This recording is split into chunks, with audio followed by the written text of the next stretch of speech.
ज्या मातीमध्ये नवलींचे शब्द उमटले, ज्या मातीनं ईश्वराच्या शब्दमुद्रा झेलल्या, ज्या मातीनं ज्ञानाचे कुंभ पचवले,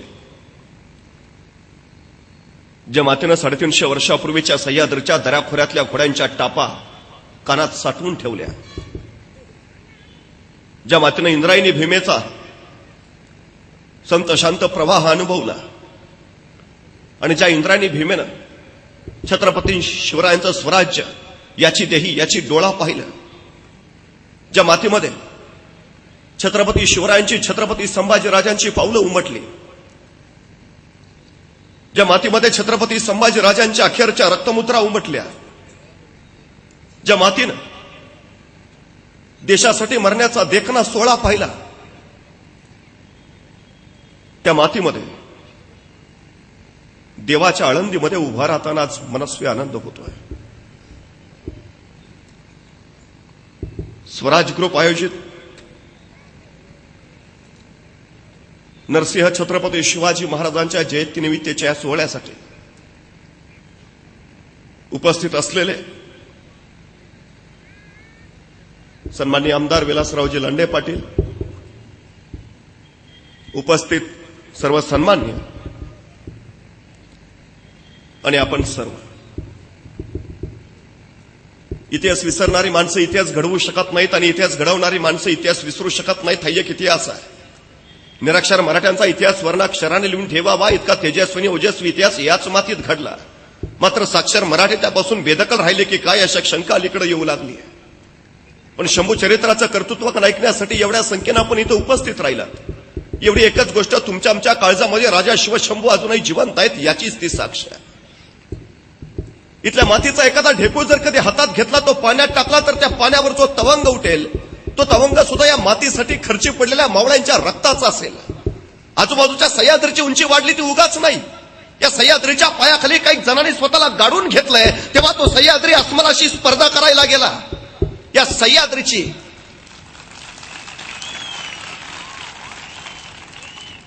सह्याद्रीची सैर करणं पुन्हा ऐरागैराचं काम नाही. या सह्याद्रीची सैर फक्त तिघच करू शकतात. पहिला वाघ, दुसरा वारा आणि तिसरे मराठे. या तिघांशिवाय सह्याद्री पेलणं कुणाला जमलं नाही, साधलं नाही. या सह्याद्रीच्या कुशीत कुणा कचरीलाचा जन्म कधी झालाच नाही. इथं जन्माला आले एकतर ते शिवराय, नाहीतर शंभूराय. 350 वर्षापूर्वीचा जागरा आजही घडतो इथं. छत्रपती शिवाजी महाराजांचं नाव कानावर पडतं आणि आमच्या शरीरावर रोमांच उठतात. छत्रपती शिवाजी महाराज की जय असे किलकारी कुटर निनाद दे आणि आपलं शरीर पेटून उठतं. मनामध्ये उर्मीचा प्रेरणाचा एक प्रेरणा स्त्रोत तयार होतो. अरे 350 वर्ष झाली या राजाला मी विसरू शकत नाही. अरे दूरवर कुठेतरी किलकारी ऐकू येते, छत्रपती शिवाजी महाराज की, आणि आमच्या ओठातून कधी जय बाहेर पडतं आमचं आम्हाला कळत नाही. जणू काय आमच्या धमन्यातून सहसणाऱ्या रक्ताच्या थेंबाथेंबामध्ये तो राजा शिवाजी अजूनही जिवंत आहे. जणू काय इथल्या मातीमध्ये जन्माला येणाऱ्या प्रत्येक पोराच्या फळावर इथली माती जन्मताच शिवाजी या नाव करूनच त्याला जन्माला घेतं की काय असं सांगावं इतकी जादू या राजाची आहे. असं काय केलं असेल या राजानं, असं काय निर्माण करून ठेवलं असेल. अरे 350 वर्षानंतर जर शिवरायांचं नाव घेऊन आमचं शरीर पेटत असेल, 350 वर्षानंतर शिवरायांचं नाव घेऊन आम्हाला स्फुरण चढत असेल, तर 350 वर्षापूर्वी खुद्द शिवछत्रपतींच्या कुशीत जन्माला आलेला संभाजीराजा कसा असेल, अरे कसा घडला असेल, कसा उभा राहिला असेल, कसं असेल शौर्य, कसं असेल धैर्य, कसं असेल धाडस, कसं असेल साहस, कसा असेल अभिमान, कसा असेल स्वाभिमान, कसा असेल पराक्रम, अरे कसं असेल नेतृत्व, व्यक्तित्व, कर्तृत्व, कसं असेल संभाजी.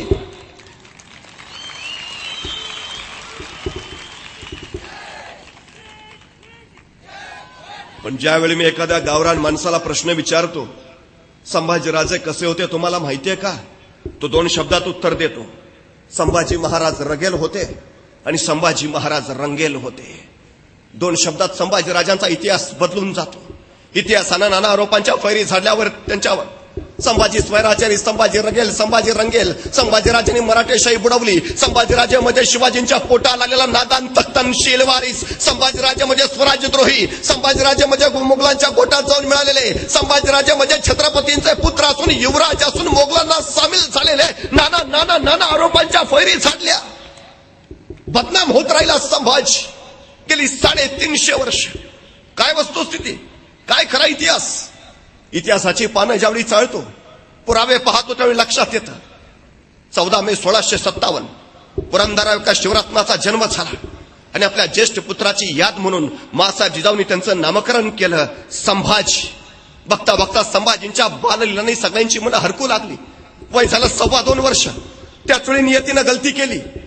संभाजीराजांच्या मातुश्री सईबाई महाराणी साहेबांचं निधन झालं. डोईवरचं मातृत्वाचं छत्र हरपलं.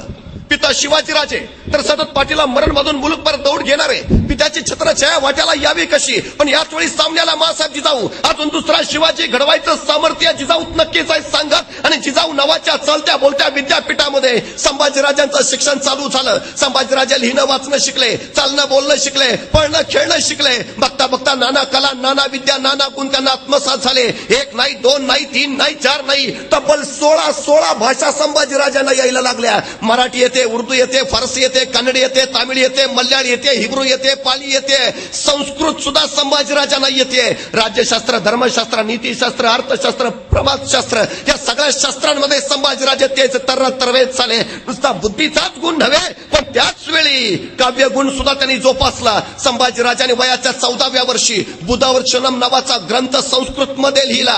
या बुधभूषणम नावाच्या ग्रंथामध्ये संभाजीराजे श्री गणेशाचं वर्णन करताना लिहितात, पद पदम पत्र समचरण जंग जिमी कनक कर बकर ना विललित कबीर उदर लंबित विशाल वर दीर्घ मुंडी कर देत चारी फल एक दंत रुसुंड लवतारी जात सकल मल. हे संभाजीराजांनी संस्कृत मधून श्री गणेशाचं केलेलं वर्णन आहे. नखशिका, नायिका भेद, 7 शतक यासारखे कैक ग्रंथ त्यांनी प्रसिद्ध केले.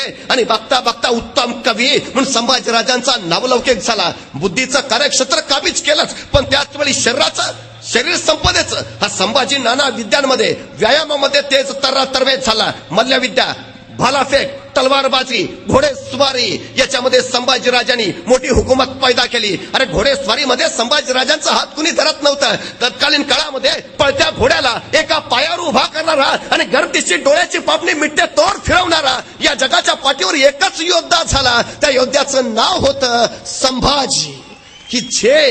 ही झेप कुणाला बाकी जमलीच नाही. बघता बघता संभाजींच्या या कर्तृत्व गुणांनी स्वराज्य मोहरात निघालं.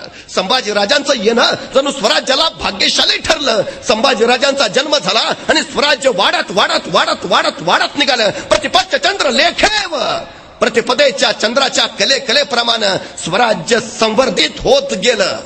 बघता बघता 8.5 वर्षाचे झाले संभाजीराजे. त्याच वेळी महाराष्ट्रावर मिर्झा राजे जयसिंगाचं आगमन झालं आणि छत्रपती शिवरायांना नाईलाजानं तह करावा लागला. पुरंदरासह 23 किल्ले बहाल करावे लागले. आणि त्याच वक्ती मिर्झा म्हणाला, राजे आपले पुत्र संभाजीराजे आमच्याकडे ओलीस म्हणून राहतील. आणि नरसिंह व्याकुळला, नाही राजे हे राजकारण नव्हे. आणि मिर्झा हसत म्हणाला, राजे हे राजकारणच आहे. आणि वयाच्या 8.5व्या वर्षी संभाजी मोगलांकडे ओलीस म्हणून राहिले. आणि त्याच वेळी वयाच्या 8.5व्या वर्षी संभाजींचा प्रत्यक्ष राजकारण प्रवेश झाला. यथा काल शिवरायांनी मनसबी पत्करल्या, औरंगजेबानं मनसबी धाडल्या. शिवरायांना 5000 मनसबदार तर संभाजीराजांना 7000 मनसबदार केलं. पित्यापेक्षा पुत्राला मनसब अधिक दिली गेली. जो औरंगजेबाला कळून चुकलं होतं, पित्यापेक्षा पुत्र सवाईच निपजणार आहे. त्याच वेळी औरंगजेबाचा खलिता आला. शिवरायांना आग्र्याला बोलावलंय. सोबत मनसबदार म्हणून संभाजीराजांनाही न्यायचा आहे. एका पित्याचं काळीज व्याकुळलं. अरे 9 वर्षाचा पोर आहे, इवलासा पोर आहे, कसं न्यावं त्याला? या मुलकापासून त्या मुलकापर्यंतचा वैराण वनवास भोगेल का त्याला? अरे ऊन वारा वादळ पाऊस या प्रवासात कसा टिकेल, कसा तगेल? पण त्याचवेळी शिवरायांना लक्षात आलं, अरे संभाजी म्हणजे एकट्या शिवरायांच्या पोटाला आलेला पोर नाही, तो सह्याद्रीच्या कुशीत आणि महाराष्ट्राच्या मुशीत जन्माला आलेला मराठ्याचा पोर आहे. ते धैर्य, ते शौर्य त्याच्यात आई आहेच. आणि त्याच वेळी शिवरायांनी शंभूराजांच्या शिक्षणाच्या दृष्टीनं हा फैसला महत्वाचा मांडला. संभाजीराजांना याच काळात सोबत नेलं तर संभाजीराजे मोगली रियासतीचा, मोगली दरबारीचा, औरंगजेबाच्या राजकारणाचा यथाकाल अभ्यास करू शकतील. राजकारणावरची त्यांची मांड घट्ट होईल, यथायथ अभ्यास शिक्षण होईल. आणि शिवरायांनी त्यांना सोबत घेतलं. या मुलकापासून आग्रा मुत्रेपर्यंतच्या त्या मुलकापर्यंतचा सगळा प्रवास संभाजीराजांनी लिलया झेलला. राजे आणि संभाजीराजे औरंगजेबाच्या दरबारात हजर झाले. पण इथंच औरंगजेबानं गहरी चाल खेळली. शिवरायांना मागच्या रांगेत उभा केलं आणि आणि महाराष्ट्राचा नरसिंह खवळला आणि बघता बघता बनेदारपणे भर दरबारात औरंगजेबाला फटकारून उभा राहिला. सगळा दरबार कापत राहिला. एवढा एवढा एवढा स्वाभिमान. अरे आतापर्यंत दिल्लीपतीची अशी नामुष्की कुणी केली नव्हती, असा अपमान कधी घडला नव्हता. आणि या शिवरायांनी भर दरबारामध्ये औरंगजेबाला फटकारावं. उभा दरबार थरथर कापत होता. अरे चुकून जर शिवरायांकडे तलवार असती ना त्यावेळी, तर तिथंच औरंगजेबाचा यदा कदाचित शिरच्छेद सुद्धा झाला असता. मोगलांच्या दरबारात जाऊन मोगलांची दानादान शिवरायांनी उडवली आणि फटकारून सरळ चालते झाले. औरंगजेबानं समजोतीचा प्रयत्न केला, पण राजा बदला नाही.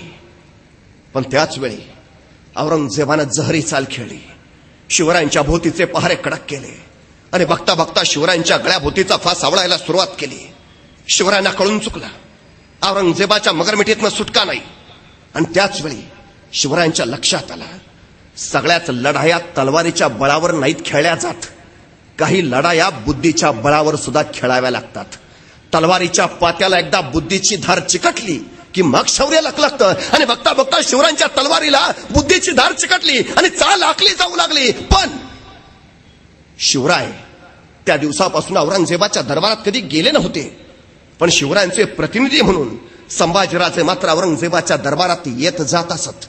एके दिवशी भर दरबारात औरंगजेबानं संभाजीराजांना विचारलं, संभाजीराजे, आपण उत्तम मल्लविद्या जाणता असा मी ऐकून आहे. आपण उत्तम कुस्ती खेळता असं मी ऐकलंय. मग संभाजीराजे, आमच्या दरबारात सुद्धा चांगले चांगले मल्ल आहेत. आमच्या दरबारातल्या एखाद्या मल्लाशी कुस्ती खेळाल का? तसा 9 वर्षाचा छावा कडाडला. आम्ही फक्त आमच्या लायकीच्या मल्लांशीच कुस्ती खेळतो आणि तुझ्या दरबारात माझ्या लायकीचा एकही मल्ल नाही. सभा हे महाराष्ट्राचं पाणी होतं. महाराष्ट्राचा स्वाभिमान संभाजीराजाने वयाच्या 9व्या वर्षीच औरंगजेबाला दाखवला. पण बघता बघता औरंगजेबाची मिठी आवळत गेली. शिवरायांचा गळा गुदमरू लागला. आणि त्याच वेळी शिवरायांना बाहेर पडायला मुभा नाही.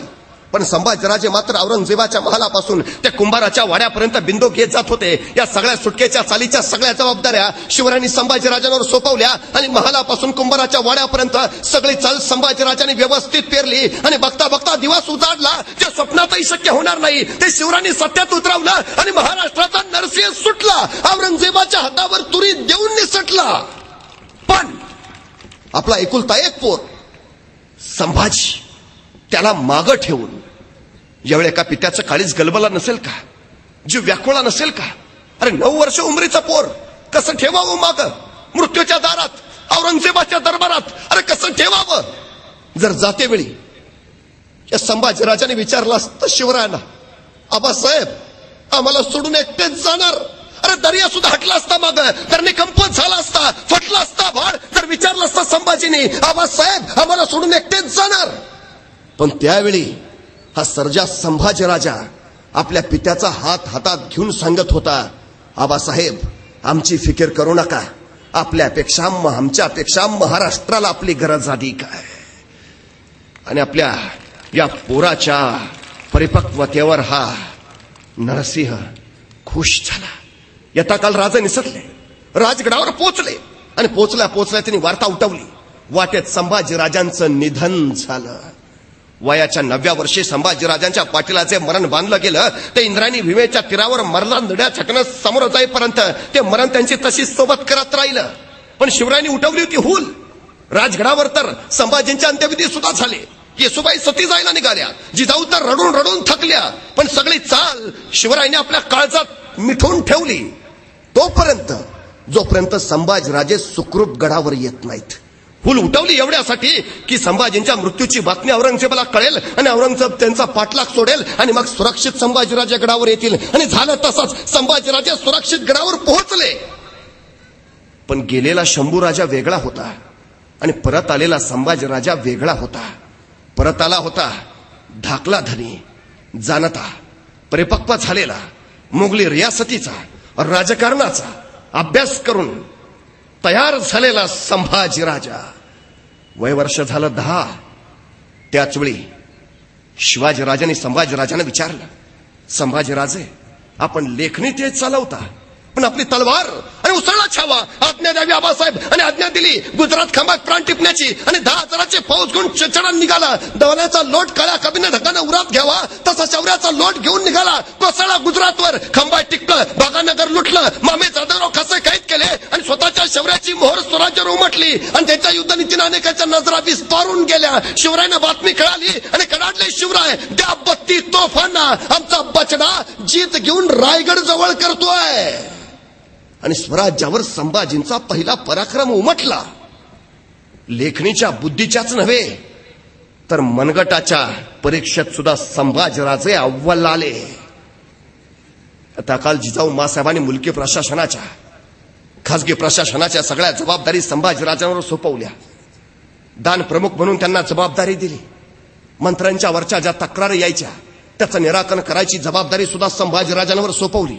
एवढंच नव्हे, धर्माच्या बाबतीत जे जे खटले शिवरायांच्या न्यायालयापुढे यायचे ते सगळे खटले शिवराय आता धर्मपंडित असणाऱ्या संभाजीराजांच्या न्यायासनापुढे चालवायला देऊ लागले. आणि संभाजीराजांच्या धर्माचे खटले बघता बघता त्यांचे न्याय लोकांमध्ये प्रिय होऊ लागले.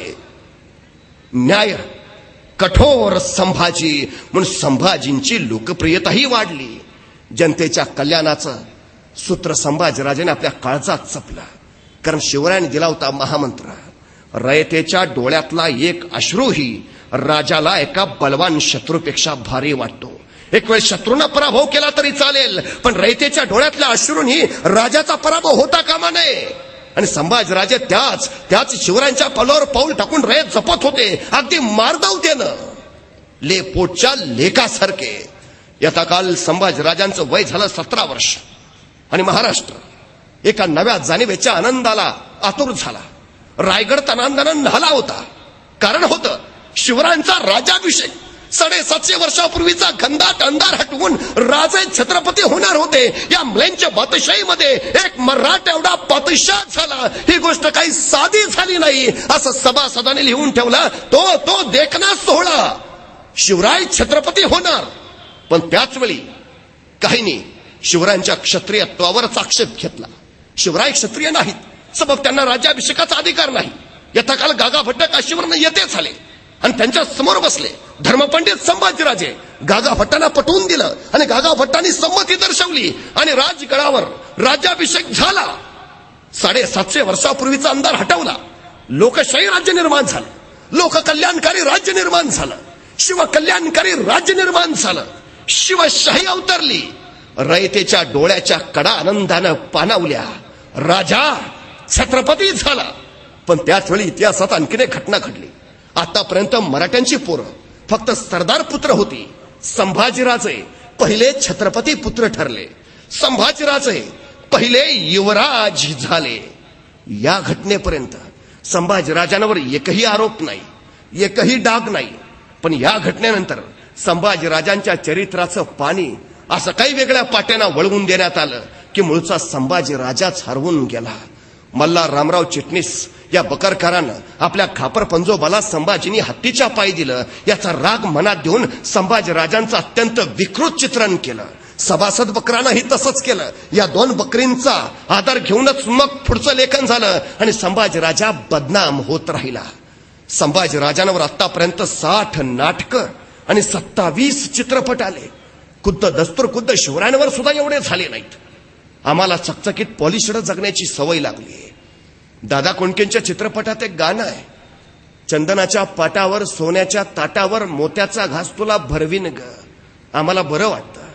चंदनाचा पाट आहे, सोन्याचं ताट आहे, मोत्याचा घास आहे आणि भरवायला ती आहे म्हणल्यावर आनंदच आहे. पण हेच गाणं माझ्यासारख्यानं जरा वेगळ्या पद्धतीनं म्हटलं, बाबळीच्या पाटावर जर्मनच्या ताटावर हायब्रिडचा घास तुला भरवीन ग. ऐकायलाही बरं वाटत नाही, बोलायलाही बरं वाटत नाही, खायलाही बरं वाटत नाही. आमची हीच अवस्था नेमकी चित्रपट निर्मात्यांनी, नाट्य निर्मात्यांनी, कादंबरीकरांनी टिपली आणि संभाजीराजांचं जगणं वास्तवतेनं न रेखाटता ते अधिक चकचकीत पॉलिशड करायचा प्रयत्न केला. थोरातांची कमळा, मोहित्यांची मंजुळा, गोदावरी अशी काही पात्र आणली गेली. मोरेश्वर आत्माराम पठारे यांनी संभाजींवर पहिलं नाटक लिहिलं. या नाटकामध्ये त्यांनी तुळसा नावाचं पात्र आणलं. हीच तुळसा बेबंदशाहीमध्ये औंधकरांनी आणली. पण नाटकाच्या प्रस्तावनेमध्ये औंधकर असं लिहितात की या नाटका नाटकात योजलेलं तुळसा नावाचं पात्र पूर्णपणे काल्पनिक असून तिचा इतिहासाशी काडीमात्र संबंध नाही. पण 3 तास नाटक बघताना आम्हाला प्रस्तावना वाचून दाखवली जात नाही, त्यामुळे तुळसा खरी का खोटी याचा पत्ता आम्हाला लागत नाही. पण 3 तास नाटकात संभाजी बरोबर तुळसा दिसते आणि मग नाटक संपल्यावर आम्ही म्हणतो एवढे आता दोघं 3 तास होते बरोबर म्हणल्यावर असणार काहीतरी दोघांचं. उगा दाखवत्यात काय. सत्याच्या तळाशी वास्तवाच्या मुळाशी आम्ही जात नाही आणि एखादी नाहक व्यक्तिमत्व बदनाम होत राहतं की आमची सगळ्यात मोठी शोकांतिका आहे. सगळ्यात मोठी. चित्रपट काही बघितले आम्ही. थोरातांची कमळा, मोहित्यांची मंजुळा आजही दूरदर्शनवर लागतात. काय दाखवलं या थोरातांच्या कमळामध्ये? संभाजीराजे त्या थोरातांच्या कमळावर जबरदस्ती करतात. तो आघात सहन न झाल्यामुळं थोरातांची कमळ आत्महत्या करते. चित्रपटाच्या शेवटी ती समाधी सुद्धा दाखवली. वर निवेदन आहे, हीच त्या थोरातांच्या कमळाची समाधी जिच्यावर संभाजी त्याला शोध लागला असेल ही थोरातांच्या कमळाची समाधी. निदान त्याच्यावर काय लिहिलंय ते बघावं तरी. म्हणून काय लिहिलंय ते वाचलं, आश्चर्याचा धक्का बसला. कारण थोरातांची कमळा निधन पावल्याचं साल होतं 1698 साल आणि संभाजीराजांचं निधन झालंय 1689 साली. म्हणजे संभाजीराजांच्या मृत्यूनंतर 9 वर्षांनी थोरातांची कमळा मेली. मग तिच्यावर नंतर 9 वर्षांनी जबरदस्ती करायला संभाजींचं भूत गेलं होतं का? अजूनही प्रश्न नाही पडला आम्हाला. 350 वर्ष झाली उघड्या डोळ्याने आमच्या राजाची बदनामी बघत बसतो आम्ही. उघड्या डोळ्यांनी. अरे शिवा छत्रपतींचा पुत्र आहे. कल्याणच्या सुभेदाराची सुनाईच्या मानानं माघारी पाठवली त्या राजाचा पुत्र आहे. अरे तत्कालीन काळात काही स्त्रियांचा राणीवास असणं गैर नव्हतं. नाटकशाळा ठेवणं समाजसंमत होतं. किती आहेत संभाजीराजांच्या चरित्रात? 2 नावं आढळतात. दुर्गाबाई त्याही काही देत. राहिला फक्त येसूबाई. श्री सखी राज्ञी जयती महाराणी येसूबाई यांच्याशिवाय संभाजींच्या चरित्रात नाव आढळत नाही कुणाचं. हा स्वतः संभाजीराजांनी राजारामाची 3 लग्न केली. संभाजीराजांनी 6 तरी करावी. अरे तो अकबर औरंगजेबाचा मुलगा महाराष्ट्रात आलाय संभाजींची मदत मागायला आणि त्याला मैत्रीचं प्रतीक म्हणून संभाजीराजांनी एक मोत्याचा कंठा भेट म्हणून दिला. आणि या नादान अकबरानं तो मोत्याचा कंठा एका नर्तकीला भेट म्हणून दिला. संभाजीराजांनी ही वार्ता कळाली आणि धाडदिशी कडाडले संभाजीराजे. त्याला मैत्रीची कदर नाही, त्याच्याशी कसलाही पदरा मला जोडायचा नाही. फिलफार सवलती बंद करा. का? तर मी दिलेला मैत्रीचा कंठा त्या अकबरानं नर्तकीला दिला. एवढी साधी गोष्ट ज्या सर्जा संभाजीराजाला सहन होत नाही तो चारित्र्याच्या बाबतीत कसा असेल? बाजार गप्पा आहेत सगळ्या बाजार गप्पा. संभाजी व्यसनी असंही रेखाटलंय. काही नाटकात एंट्रीच ग्लास घेऊन दाखवली. अरे कुठून लागला शोध? काफी खान तो औरंगजेबाच्या दरबारात होता अखबारी. आमच्या सातारला ग्रँड डफ नावाचा इतिहासकार होता. त्यांनी मराठ्यांचा इतिहास लिहिला. आधार त्या खाफी खानाचा घेतला. त्या खाफी खानानं संभाजीराजांचं वर्णन करताना लिहून ठेवलंय. तो संभाजी स्वतःच्या शौर्याच्या बळावर एवढा बुलंदानी बलाढ्य झालाय की कुणी शत्रू त्याच्यावर आक्रमण करायला धजावेनाच. जणू संभाजीला आता सत्तेची नशा चढलीये. काय लिहितोय तो? संभाजी स्वतःच्या शौर्याच्या बळावर एवढा बुलंदानी बलाढ्य झालाय की कुणी शत्रू त्याच्यावर आक्रमण करायला धजावेनाच. जणू काय त्याला आता सत्तेची नशा चढलीये. याच भाषांतर ग्रँड डफने इंग्रजीत केलंय. सत्तेची नशा चढलेला राजा intoxicated with the wine of folly and pride. त्याचं बरोबर आहे. भाषांतर अगदी बरोबर आहे. Intoxicated with the wine of folly and pride. पण आमचं इंग्रजी उत्तम आहे त्यामुळे आम्ही वाचलं intoxicated with the wine of folly and pride. Intoxicated with the wine घेत होते संभाजी. उल्लेख आहे ना wine. Intoxicated with the wine झालं. एक पत्र मिळालंय म्हणे संभाजीराजांनी पोर्तुगीजांना पाठवलंय आम्हाला दारूची 2 पिंप पाठवून द्या. एक जण म्हटला मागवला असेल स्टॉक. अरे काय? अरे मागवलेली दारू प्यायची नाही. मागवलेली दारू तोफेला लागणारी दारू आहे. एवढं जर तुम्हाला कळत नसेल तर तुम्ही लिहिताना घेतलेली का याचं संशोधन होणं गरजेचं आहे. सुपारीच्या खंडाचं व्यसन नाही संभाजीराजांना. सुपारीच्या खंडाचं. अरे 32 वर्ष झुंजत राहिला इच्छाव्यासारखा. अजिबात नाही. व्यसनी माणसाला नाही शक्य होत. अरे बेफान अत्याचार अन्याय सोसलाय 40 दिवस औरंगजेबाच्या छावणीत. सण होत नाही. शरीर संपदा तशी असावी लागते. माझ्या राजानं कमावलीये. एकही व्यसन नाही त्याला, एकही.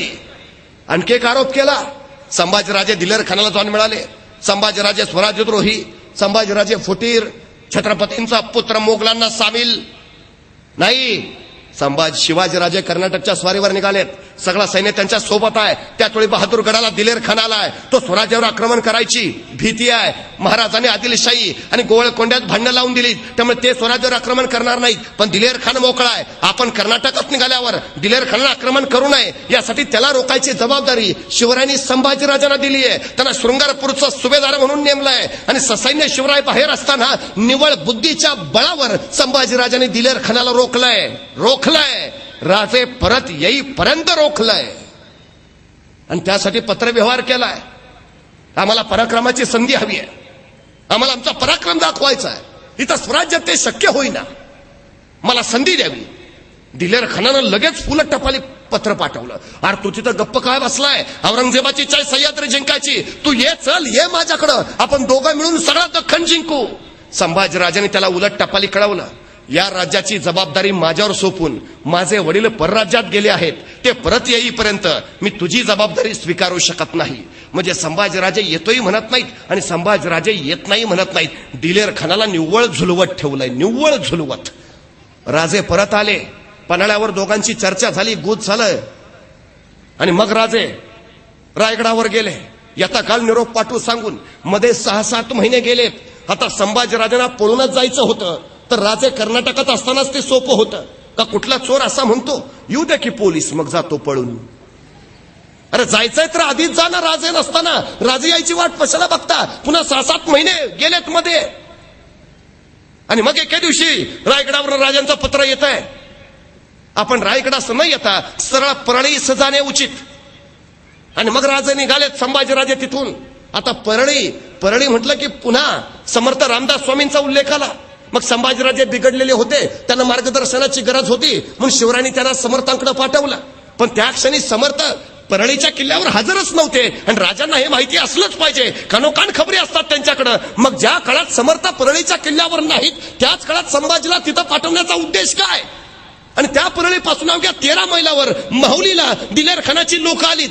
तिथून अवघ्या 13 मैलावर जाऊन संभाजीराजे मोगलांना सामील झालेत. हा सगळा जर परिक्रमेचा भाग बघितला तर संभाजीराजांनी पळूनच जावं यासाठी जाणीवपूर्वक केलेलं हे नियोजन आहे. आणि वस्तुस्थिती ती आहे, कारण शिवराय कर्नाटकवरून परत आलेत, सैन्य थकलंय, शस्त्र मोडलीत, दिलेर खानाशी मुकाबला लगेच करू शकत नाही. यासाठी आणखी काय दिलेर खानाला रोखणं गरजेचं आहे. म्हणून शिवरायांनी संभाजींना सांगितलंय, जा त्यांच्याकडं, रोखून धरा. आणि ही चाल शिवाजीराजांनी आधी एकदा खेळली. आग्र्याच्या भेटीवरनं परत आल्यावर औरंगजेबाचा हल्ला करणार हे बघितल्याबरोबर शिवरायांनी पुन्हा माफीचं पत्र पाठवलंय. आमच्याकडनं चूक झाली, आम्ही तुम्हाला न सांगता आलो, असू द्या, आता माझा पुत्र पुन्हा मनसबदार म्हणून घ्या. आणि संभाजीला पुन्हा त्यांनी मोहचमकडे पाठवलंय. आणि तेच याही वेळी केलं, संभाजींना त्यांनी पुन्हा दिलेर खानाकडे पाठवलंय. आणि जेवढा काळ संभाजी दिलेर खानाकडे आहेत, तेवढ्या काळात दिलेर खानानं एकदाही स्वराज्यावर हल्ला केला नाही. भोपाळगडाचा फक्त एकच किस्सा, पण त्या भोपाळगडाबद्दल संभाजीराजे बाकरे नावाच्या ब्राह्मणाला दिलेल्या दानपत्रात स्वतः लिहितात, तो दिलेर भोपाळगडाची इच्छा धरून माझ्या समोर आला,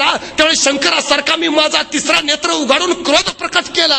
म्हणजे सरळ आहे की संभाजीराजांची इच्छा नाही स्वराज्यावर आक्रमण करायची, एवढी एकच घटना. पण तोही गड मराठ्यांनी लगेच जिंकून घेतलाय. संभाजीराजे जोपर्यंत दिलेर खानाकडे आहेत, तोपर्यंत दिलेर खानानं स्वराज्यावर आक्रमण केलेलं नाही नव्हे, संभाजींनी ते जाणीवपूर्वक होऊ दिलेलं नाही. पण या काळात शिवाजीराजे मात्र मोगलांचे किल्ले घेत निघालेत आणि दिलेर खान काही हालचाल करेना. म्हणजे त्याचे किल्ले घेत असून सुद्धा दिलेर खान प्रतिकार करत नाही. तो मोहजम वैतागला, त्यांनी दिलेर खानला पत्र लिहिलं, आता शिवाजीराजे आपले किल्ले घेत आहेत, तू गप्प काय बसलाय? हालचाल नाही दिलेर खानाची. मग शेवटी औरंगजेबाचं पत्र आलंय, तू नोकर कुणाचा आहेस, माझा का शिवाजीचा? आणि मग दिलेर खानला हालचाल करणं भाग पडलं. मग दिलेर खान पन्हाळ्यावर हल्ला करायला निघाला, मध्ये अथणीला मुक्काम पाडला. भीमसेन सक्सेना नावाचा इतिहासकार लिहितो, शिवाजींची माणसं गुप्तपणे संभाजीराजांकडे येत जात असत. एके दिवशी शिवाजींच्या माणसांनी संभाजीला अलगद बाहेर काढले, विजापूरला मसूद खानाकडे नेले आणि तिथून मग संभाजीराजे पन्हाळ्यावर आले. म्हणजे शिवाजींच्या माणसांनी संभाजींना सोडवून नेलंय. आता संभाजी जर फितूर असते, मोगलांना जाऊन मिळाले असते, तर शिवराय त्यांना परत कसे आणतात? खंडोजी खोपडा फितूर झाला, शिवरायांनी त्याचे हातपाय तोडले. संभाजी कावले मोगलांना जाऊन मिळाला, प्रतापराव गुजरा कर्वे त्याला ठार मारलं. मग शिवराय तो न्याय संभाजीला का लावत नाही? साधी गोष्ट आहे, ही चालच शिवरायांची आहे. हे जे केलंय संभाजीनी ते शिवरायांच्या इच्छेनुसारच केलंय. आणि शिवरायांच्या राजकीय चाली अशाच राहिल्यात. ते गणेवाडीला जातो म्हणून सांगतात आणि सुरतेची लूट करून परत येतात. ते संभाजींचं वाटेत निधन झालं म्हणून सांगतात आणि संभाजींना सुखरूप घेऊन येतात. आम्ही अलीकडे म्हणतोच की पवार साहेब बोलतात एक आणि करतात एक. त्यांचं राजकारणच काही कळत नाही. आताच्या पवार साहेबांचं राजकारण आम्हाला कळत नाही. 350 वर्षापूर्वीच्या शिवरायांचं राजकारण आम्हाला काय कळणार? गुप्त गोष्टी आहेत, गोपनीय भाग आहे. आता साधी गोष्ट, काही लोक म्हणतात आम्हाला, पण आमच्याकडे पत्र आहेत ना संभाजी महाराजांनी दिलेर खानाला पाठवलेली, आम्ही तुमच्याकडे यायला आतुरलोय, आम्हाला तुमच्याकडे घ्या. आता मला एक सांगा, हा जर गुप्त गोपनीय कटाचा भाग असेल तर संभाजीराजे दिलेर खानाला असं लिहितील का? राजमान्य राजश्री दिलेर खान साहेबांशी शिरसाष्टांग दंडवत. तेच काय झालं, आमचे आबासाहेब नुकतेच कर्नाटकवरनं परत आलेत, आमचं सैन्य थकलंय, शस्त्र पण नीट तयार नाहीत, त्यामुळे आमचा आबासाहेब म्हणले आपण काय आताच दिलेर खानाबरोबर लढू शकत नाही. मग संभाजीराजे करता का असं, जाता का दिलेर खानाकडं, जावा जरा वर्ष दीड वर्ष तिथं जाऊन त्यांना गाफील ठेवा, झाली तयारी की आम्ही तुम्हाला कळवतो, मग या इकडं. मग कसं काय वाटतोय आमचा प्लॅन दिलेर खान साहेब तुम्हाला? मग काय म्हणताय तुम्ही, मग येऊ का तुमच्याकडं? साधी गोष्ट आहे. एवढंच नाही, संभाजीना परत आणल्यावर शिवराय त्यांना फ्रेंचांशी वाटाघाटी करायचे अधिकार देतात. पुन्हा मोगलांच्या विरुद्ध आक्रमणाची जबाबदारी सुद्धा ते संभाजीराजांवर सोपवतात. त्यामुळे संभाजीराजे स्वराज्यद्रोही नाहीत, ही वस्तुस्थिती आहे, हीच वस्तुस्थिती आहे, ही खरी गोष्ट आहे. संभाजीराजांच्या चरित्रावरचे हे डाग सरळ सरळ आमच्या लक्षात येतात, काही अर्थ नाही त्यात. एक अत्यंत शिवरायांना अपेक्षित असणारा वारसदार या महाराष्ट्राच्या मातीनं महाराष्ट्राला बहाल केलाय, ज्यांनी स्वराज्य उभा केलाय. 3 एप्रिल 1680 शिवरायांचं निधन झालं.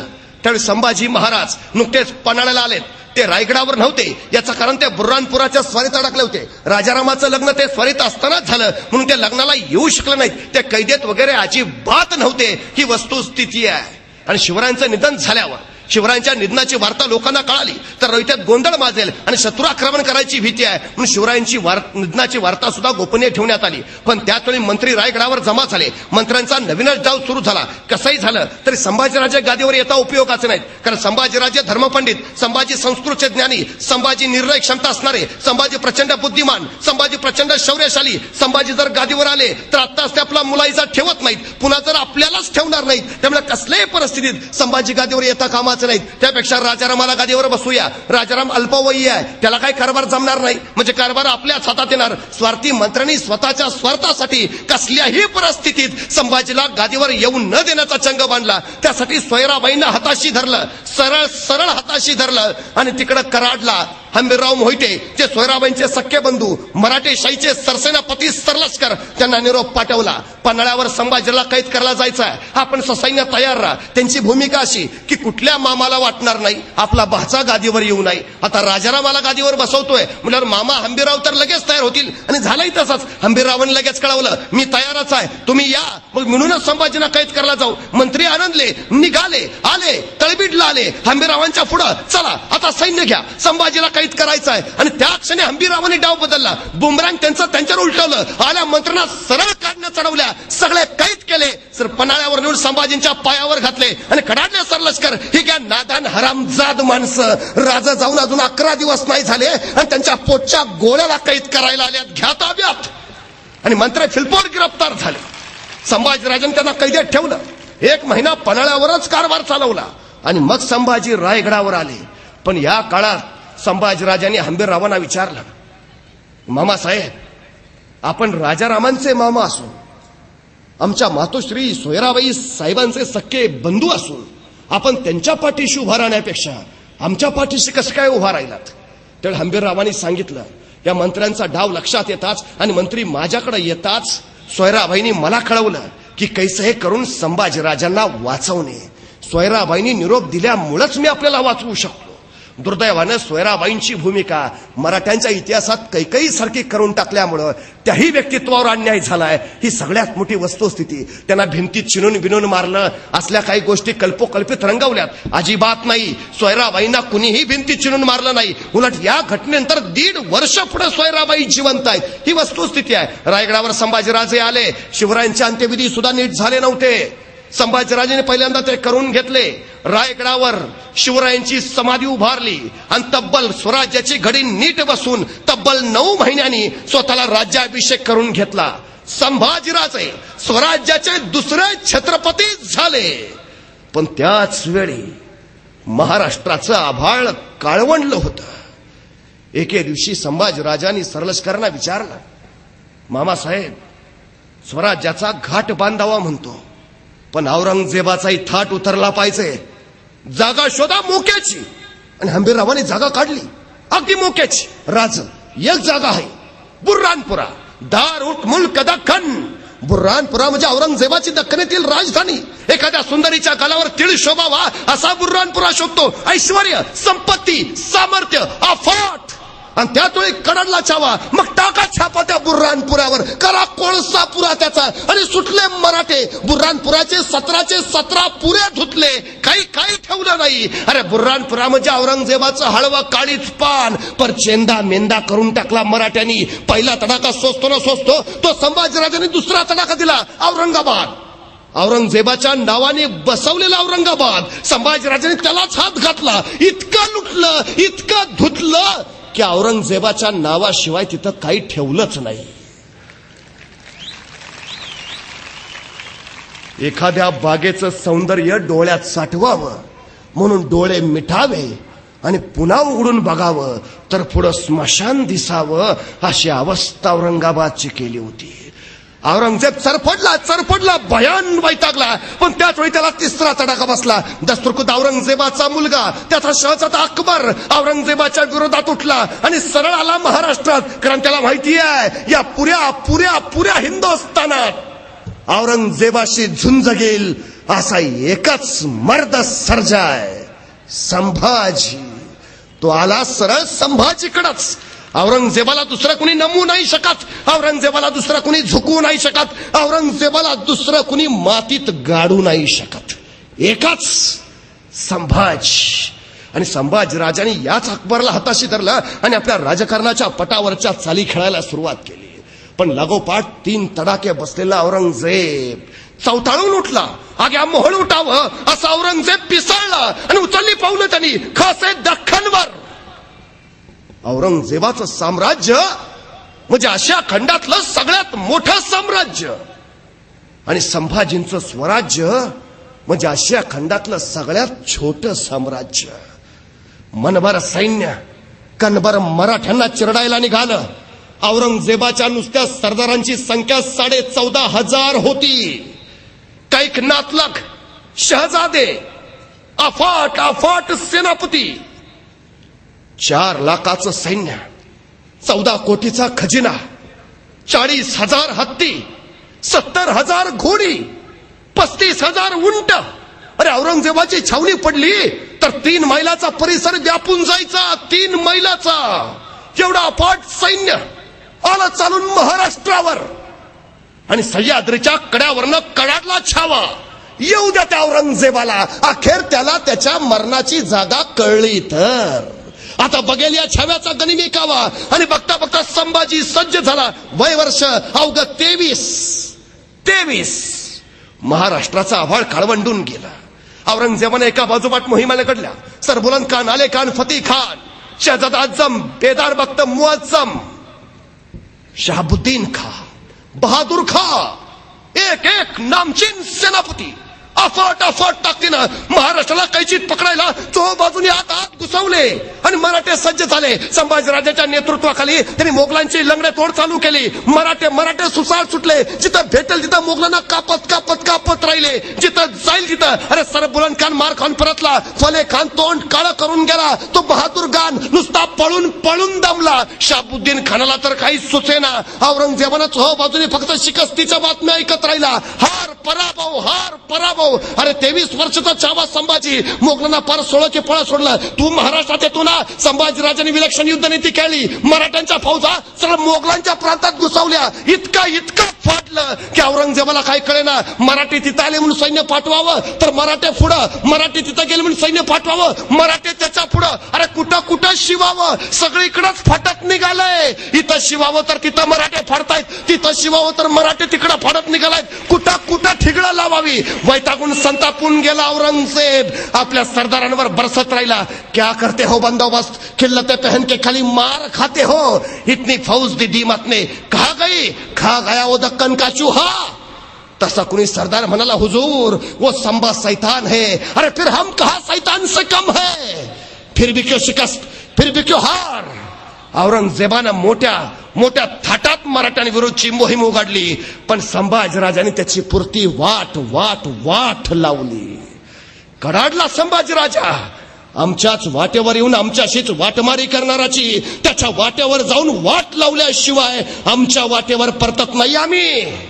बस तलवारीच्या टोकावर भाकरी भाजतात मराठे, तुला भाजायला वेळ नाही लागणार. आणि बघता मराठे भाजत सुटले. त्या धगीन औरंगजेब हैराण झाला. अरे काय करावं. आणि कुणीतरी औरंगजेबाला सल्ला दिला, हुजूर मरहट्टों की जान है उनके गड़किलों में, पहले गड़किले ले लेते हैं. मरहट्टे खुद ब खुद आएंगे, घुटने टेकते हमारे सामने. बहुत को ये बात सच है. आणि त्याने विचारलं, ऐसा कौन सा किला है जो जल्द से जल्द लिया जा सकता है. तरसला होता विजयासाठी औरंगजेब, तरसला होता. विचारतोय, ऐसा कौन सा किला है जो जल्द से जल्द लिया जा सकता है. नाही, पहिल्याच घासाला खडा लागायला नको. मुहूर्ताचा नारळ पटकन फुटू द्या, असा काहीतरी किल्ला काढा. आणि मग एकाने सांगितलं, हुजूर एक किल्ला आहे नाशिक जिल्ह्यातला, दिंडोरी पासून अवघ्या 10 मैलावर असणारा. प्रभू श्रीराम तिथं विश्रांतीसाठी जायचे, त्यांची सेज तिथं आहे. म्हणून त्या किल्ल्याचं नाव पडलं रामसेज. हुजूर छोटासा किल्ला आहे. आणि मराठे अवघे 600 हुजूर. तोफखाना कुछ नहीं हुजूर, बजमियत कुछ नहीं हुजूर. कौन जाएगा. अरे उबारा शहाबुद्दीन खान, हुजूर हम जाएंगे. कितने दिनों में ले लोगे किला, कितने दिन. हुजूर 1 दिन काफी है. आज गया कल किला लेके आया, बस बात खत्म. औरंगजेब को चला बहुत को 10,000ची फौज ली. जाओ हमें रामसेज चाहिए. आणि विजयाची खबर ऐकायला औरंगजेब आतुरला. निघाला शहाबुद्दीन खान. वेडा टाकला रामसेजला. अरे अफाट सेना सागर. मराठ्यांचे अवघे 600 मावळेवर न बघतायत. अरे प्रचंड सैन्य, तोफा, बारूद, बचमी, ताफाट. आणि बघता शहाबुद्दीननं वेडा लावला, मोर्चे लावले आणि आदेश दिला, यलगार. आणि निघाली मोगली फौज. निघाली रामसेजवर. वेसोलांडून पुढा फार निम्म्यापर्यंत पोचली. आमच्या मराठ्यांची हालचाल ना प्रतिकार. शहाबुद्दीन खानाला वाटलं बहुतेक न लढताच किल्ला देता येतो वाटतं. मोठा उत्साह आला. चलो आगे ले लो किल्ला, चलो सैन्य पुढा. पर निम्म्याच्या पुढं आलं तसं आमच्या मराठे सावध झाले. किल्लेदाराची इशारात घुमली. मराठी उभे राहिले. हातातल्या गोपण्या थररल्या. दगड भरली, सुटली दगड. दरा थार दगड आदू लागली. पत्रांची बावचार नुसती. त्या दगडाच्या माराने घायाळ झाला फटकांचे शहाबुद्दीनचं सैन्य. पाठीला पाहिलं पळत सुटलं. त्या शहाबुद्दीनच्या मस्तकावर दगड बसलेला. ती जखम दाबीत शहाबुद्दीन म्हणाला, कैसे है ये मरहट्टे, पत्थरों से खेलते हैं. एका दिवसात किल्ला घेतो म्हणलेला फतेह खान, तो शहाबुद्दीन खान रात्री खलबत खाण्यात जखमा शेकत बसला होता. क्या किया जाए अब. त्याचा एक सरदार होता मोठा. त्यांनी युक्ती काढली, हुजूर ऐसा करते हैं. बोलो. नाही, काल आपण चालत गेलो, मग दगड डोक्यावर बसली. मग उद्या चालत नको जायला, मग सरपटत जाऊ.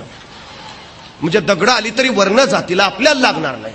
मोठी नामी कल्पना फतेह खानला पटली. हाय साई करेंगे. दुसऱ्या दिवशी चढाई सुरू झाली. उरला सैन्य निघाला सरपटत सर करत पुढं वेस ओलांडून पुढं पार निम्म्यापर्यंत. कुणी डोकं वर करायला तयार नाही. चुकून डोकं वर करायचो, डोक्यात दगड बसायचा, डोक्याला ताप नको, बघ खालीन चल पुढं. सर करत निघालाय सैन्य. शहाबुद्दीन कडाडतोय, चलो आगे ले लो किल्ला, चलो. पुढं टप्प्यात आला सैन्य. आता जवळजवळ किल्ल्यावर पोहोचणारच. शहाबुद्दीन आनंदला, लिया चलो आगे. आणि सरपटणारा सैन्य जसे टप्प्यात आलं तसे मराठे सावध झाले. रात्रभर जागून तटबंदीवर मोठमोठ्या दगडी शिळा गोळा करून ठेवलेल्या.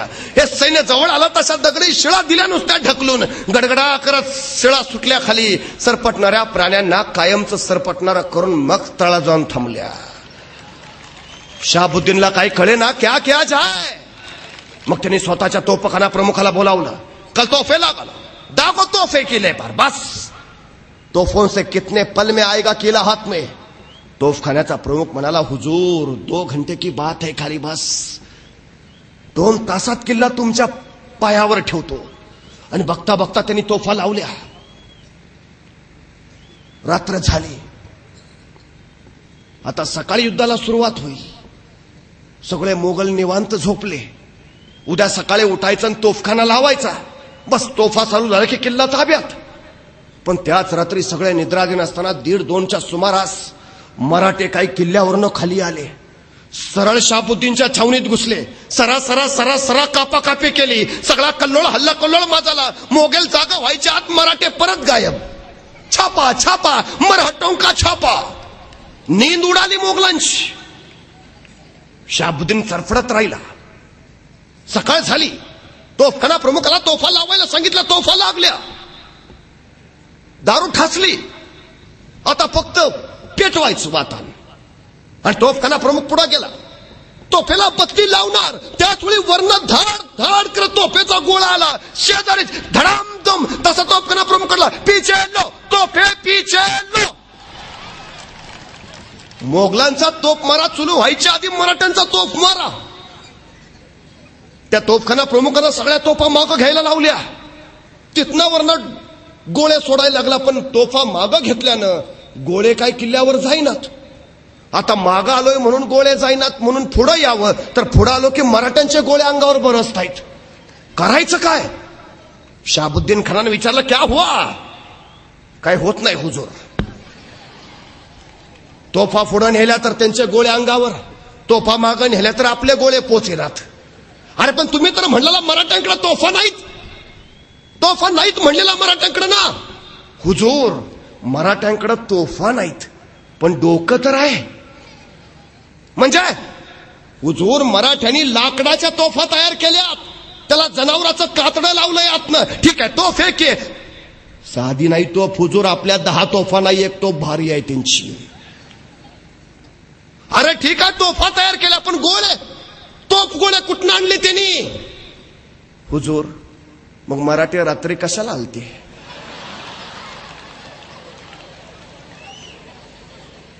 हे गोळे आपलेच आहेत.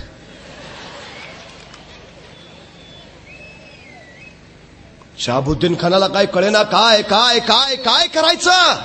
महिना झाला, 1.5 महिने झाले, 2 महिने झाले, 3 महिने झाले, 4 महिने झाले, 5 महिने झाले. 600 मावळे किल्ला अजिंक्य ठेवता येतात. पुढे तसूवर सरू देईनात. तर पडला वैतागला शहाबुद्दीन खान. शेवटी डोक्यातनं युक्ती निघाली. तोफा मागे घेतलं तर गोळे पोचत नाही ना. आदेश दिला सैन्याला. झाडं तोडा आजूबाजूची सगळ्या जंगलातली. सगळी लाकडं तोडली. 1.5-2 महिने काम चालू आहे. शहाबुद्दीननं अफलातन किमया केली.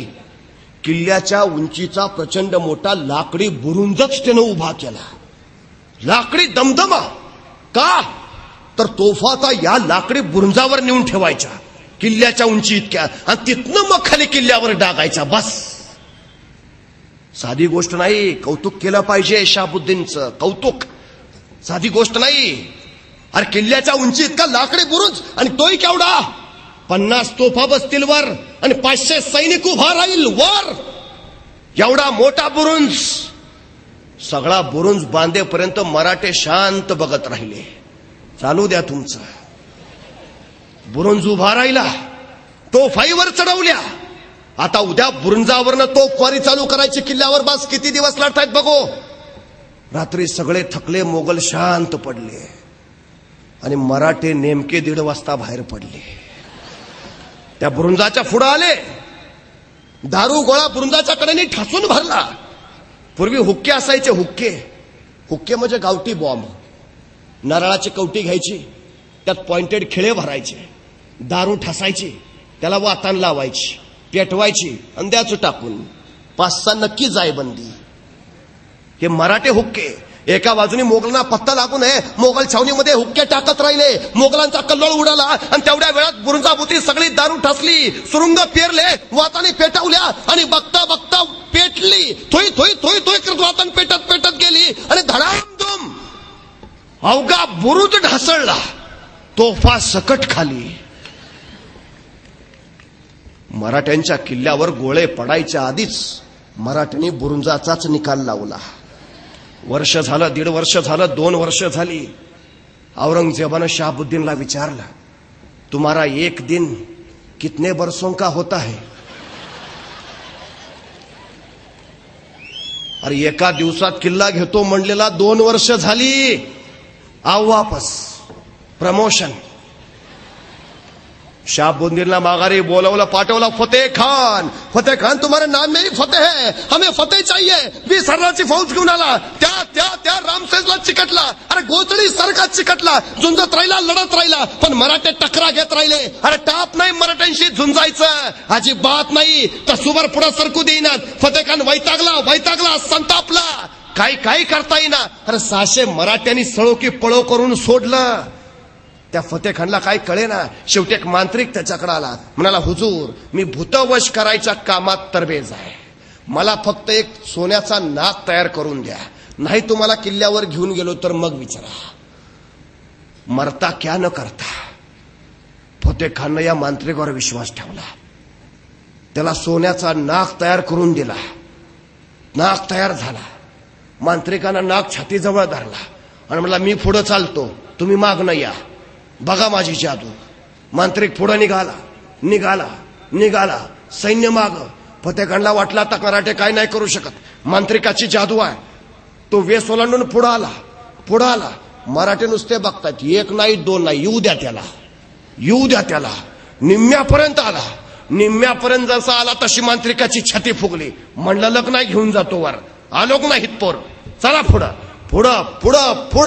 टप्प्यात आला तसा वरना गोपनीचा एक धोंडा असा गुंग गुंग गुंग गुंग करत आला त्या मांत्रिकाच्या छतडावर. डोळं पांढरं करून तिथंच पडला. नाग एकीकडं, मांत्रिक तिसरीकडं, फतेह खान पळत माग. अरे जिथं माणसं काय करू शकली नाही तिथं भूत काय करणार. मराठ्यांनी फतेह खानच्या भूतांचाही निकाल लावला. 3 वर्ष झाली, 3.5 वर्ष झाली, 4 वर्ष झाली. औरंगजेबानं फतेह खानला सांगितलं, तुम सिर्फ नाम के ही फतेह खान हो, आओ वापस.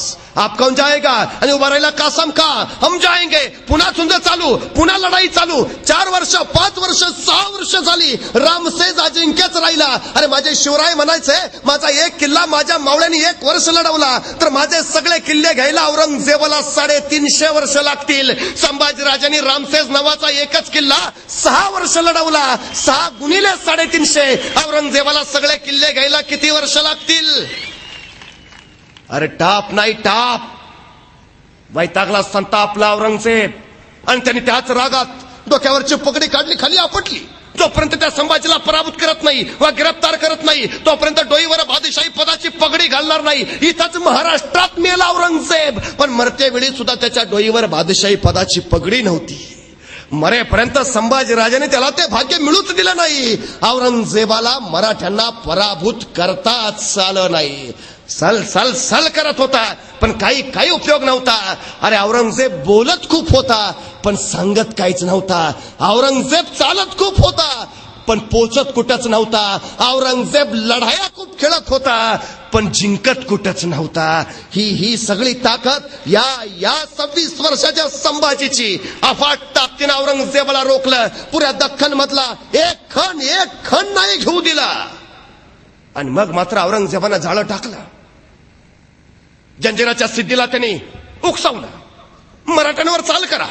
पोर्तुगीजांना फितावलं, चालून जा मराठ्यांवर. इंग्रज हातात शिदरले, आक्रमण करा मराठ्यांवर. हापशी, पोर्तुगीज, इंग्रज, मोगल, बस 1 नाही 2 नाही, तब्बल 12 घड्या पुकारल्या स्वराज्याच्या विरोधात. आणि तब्बल 12 घड्यावर निकराचे पंजे फाड करत सर्जा संभाजीराजा झुंजत राहिला. बस औरंगजेबाच्या चेतावणीमुळे सिद्धीनं हैदोस मांडला. जंजिरातला सिद्धी राम पाटलानं बांधलेला जंजिरा आदिलशाहीकडे आला आणि मग परत तो सिद्धीकडे पोहोचला. आता आज सिद्धी म्हणजे मुजोर आणि माजोर झालेला. अरे जंजीरला बेलाग संरक्षण दर्याचं पोचणं कठीण. तिथं शिवाजी महाराजांनी काही वेळा प्रयत्न केला, जिथं शिवराय तिथं विजय, पण जंजिरा त्याला अपवाद ठरला. जंजिरा जिंकता आला नाही, कारण त्याच्या भोवती असलेली रोह्याची खाडी, दलदलीचा प्रदेश आणि समुद्राचं बेलाग संरक्षण. जंजिरा जिंकणं सोपं नव्हतं. हे हापशी सिद्धी जंजिरातनं बाहेर पडायचे, काठावरच्या गावातल्या बायका पाठवायचे, त्यांना समुद्रात भर तारवावर आबरू लुटात सोडायचे, आक्रोश किंकाळ तिथं वाऱ्यावर भिजायच्या, माणसांना पकडायचे, त्यांचे नाक कान कापायचे, रक्ताळायचा दर्या. अरे किती बायका पाठवल्या असतील, किती माणसं कापले असतील, किती आकांत मांडलाय. ही माणसं एके दिवशी संभाजीकडं, राज ह्यो सिद्धी माती करतोया पार, बाया बापड्या पळवतोया, भोगतोया, लुटतोया, माणसं पाठवतोया आणि कडाडला छावा. आमच्याच मातीतून आमचीच माती. त्या सिद्धीची एकदा माती केलीच पाहिजे. खेळू जंजिरावर रक्ताचे रंगपंचमी. आणि निघाला सर्जा, निघाला जंजिरावर. पण लढाया बुद्धीनं जिंकणारा संभाजी दंडराजपुरीला आले, दंडराजपुरी ताब्यात घेतली. पण त्याच वेळी बघितलं जंजिरा बाहेरून जिंकता येणार नाही. जंजिरा घ्यायचा असेल तर त्याच्या पोटात हात आत घालूनच कोतळा बाहेर काढला पाहिजे. आणि संभाजींची विलक्षण बुद्धी, विलक्षण चाल खेळू लागली. आणि त्याने बोलावलं कोंडाचे फरसान, तेच थर्रा स्वामिनिष्ठ, तलवारीच्या डावा इतकाच गनिमी काव्यातही माहीर असलेला. आणि संभाजीराजाने त्याच्या कानात आपला डाव सांगितला. आणि कोंडाजी आपल्या काही सोबत्यांचा निघाला सरळाला जंजिरावर. सिद्धी खैरात, सिद्धी कासम खाना पुढं सांगू लागला, हुजूर आपली चाकरी करावी म्हणतो. कहा से आए? संभाजी राजा के पास है. अरे मराठे तर फुटत नाहीत, मरतील पण फुटत नाहीत. तू कसा आला? हुजूर तुमच्या तावडीतनं संभाजी राजे वाचणार आहेत का? त्या संभाजी राजांच्या बरोबर मरण्यापेक्षा तुमच्या बरोबर जगलेलं काय वाईट, म्हणून आलो हुजूर, द्या चाकरी. आणि सिद्धी खैरत खानानं त्याला चाकरी दिली. कोंडाजीनं तिथली बटकी सुद्धा खरेदी केली. संसार थाटला आणि कुटुंब कबिल्यासह सिद्धीची सेवा करू लागला. पण उरात सल वेगळाच होता, काळजा डाव वेगळाच. आपल्या धन्यानं दिलेला डाव, आपल्या धिनानं दिलेला शब्दबास. कोंडाजीची नजर जंजिरावर भिरभिरू लागली. संभाजीराजांचा आदेश होता त्याच्या पोटात हात घालूनच कोतळा बाहेर काढायचा. आणि कोंडाजीचा हात जंजिराच्या पोटात फिरवू लागला. डाव असा की जंजिरावर असणारी दारू गोळ्याची कोठारच उडवून द्यायची. बस असा धमाका की जंजिरा डचमळला पाहिजे दर्यात, विसर्जितच झाला पाहिजे दर्यात जंजिरा. आणि कोंडाजीनं दारू गोळ्याची कोठार हेरली. सगळ्या सोबत त्यांना डाव समजून सांगितला. दिवस ठरला. दारू गोळ्याच्या कोठाराच्या बाहेर सुरुंग देखील पेरले, वाताने काढल्या आणि जंजिराच्या पलीकडच्या बाजूच्या दर्यात तारवं तयार ठेवली. काही माणसं तारवावर, बस इकडं वातान पेटवायची आणि तटबंदीवरून सरळ तारवर उड्या घ्यायच्या आणि सपासप ओलवी चालत किनाऱ्यावर धडामधूम जंजिरा विसर्जितच झाला पाहिजे. ठरलं. काही साथीदार आधीच दर्यात तारवा घेऊन तयार राहिले. आता शेवटचा हात फिरवायचा आहे. बस फक्त वातान पेटवायची आहे. कोंडाजी घरातनं गडबडीनं निघाला आणि त्याच वेळी त्याची बायको म्हणाली, मी पण येते तुमच्या बरोबर. वक्त वाया घालवायचा नव्हता. एक चूक सुद्धा महागात पडणार होती. तिला समजवायचा प्रयत्न कोंडाजी करत राहिला, पण फेल, व्यर्थ. अखेर कोंडाजी म्हणाल, चल तूही चल माझ्या बरोबर. कोंडाजीची बायको जायला निघाली तशी तिची दासी म्हणाली, मी पण येते बरोबर. कोंडाजीची बायको म्हणाली, ती माझ्याशिवाय राहिलीच नाही, तिलाही घ्या ना. कोंडाजीकडे वक्त नव्हता. एक पल, एक क्षण महत्वाचा. कोंडाजी म्हणाला, चल ठीक आहे, तूही चल लवकर. तशी ती दासी म्हणाली, फक्त मी माझे कपडे घेऊन येते 1 मिनिटात. आणि ती दासी जी कपडे घ्यायला म्हणून गेली, ती येताना सिद्धीलाच बरोबर घेऊन आली. कोंडाजीचे हात दारू गोळ्याच्या कोटाराला लागण्याआधीच कलम केले गेले. कोंडाजीला तोफेला बांधण्यात आलं आणि नगार गाण्यावर त्याच्या धडाचे तुकडे तुकडे उडवले.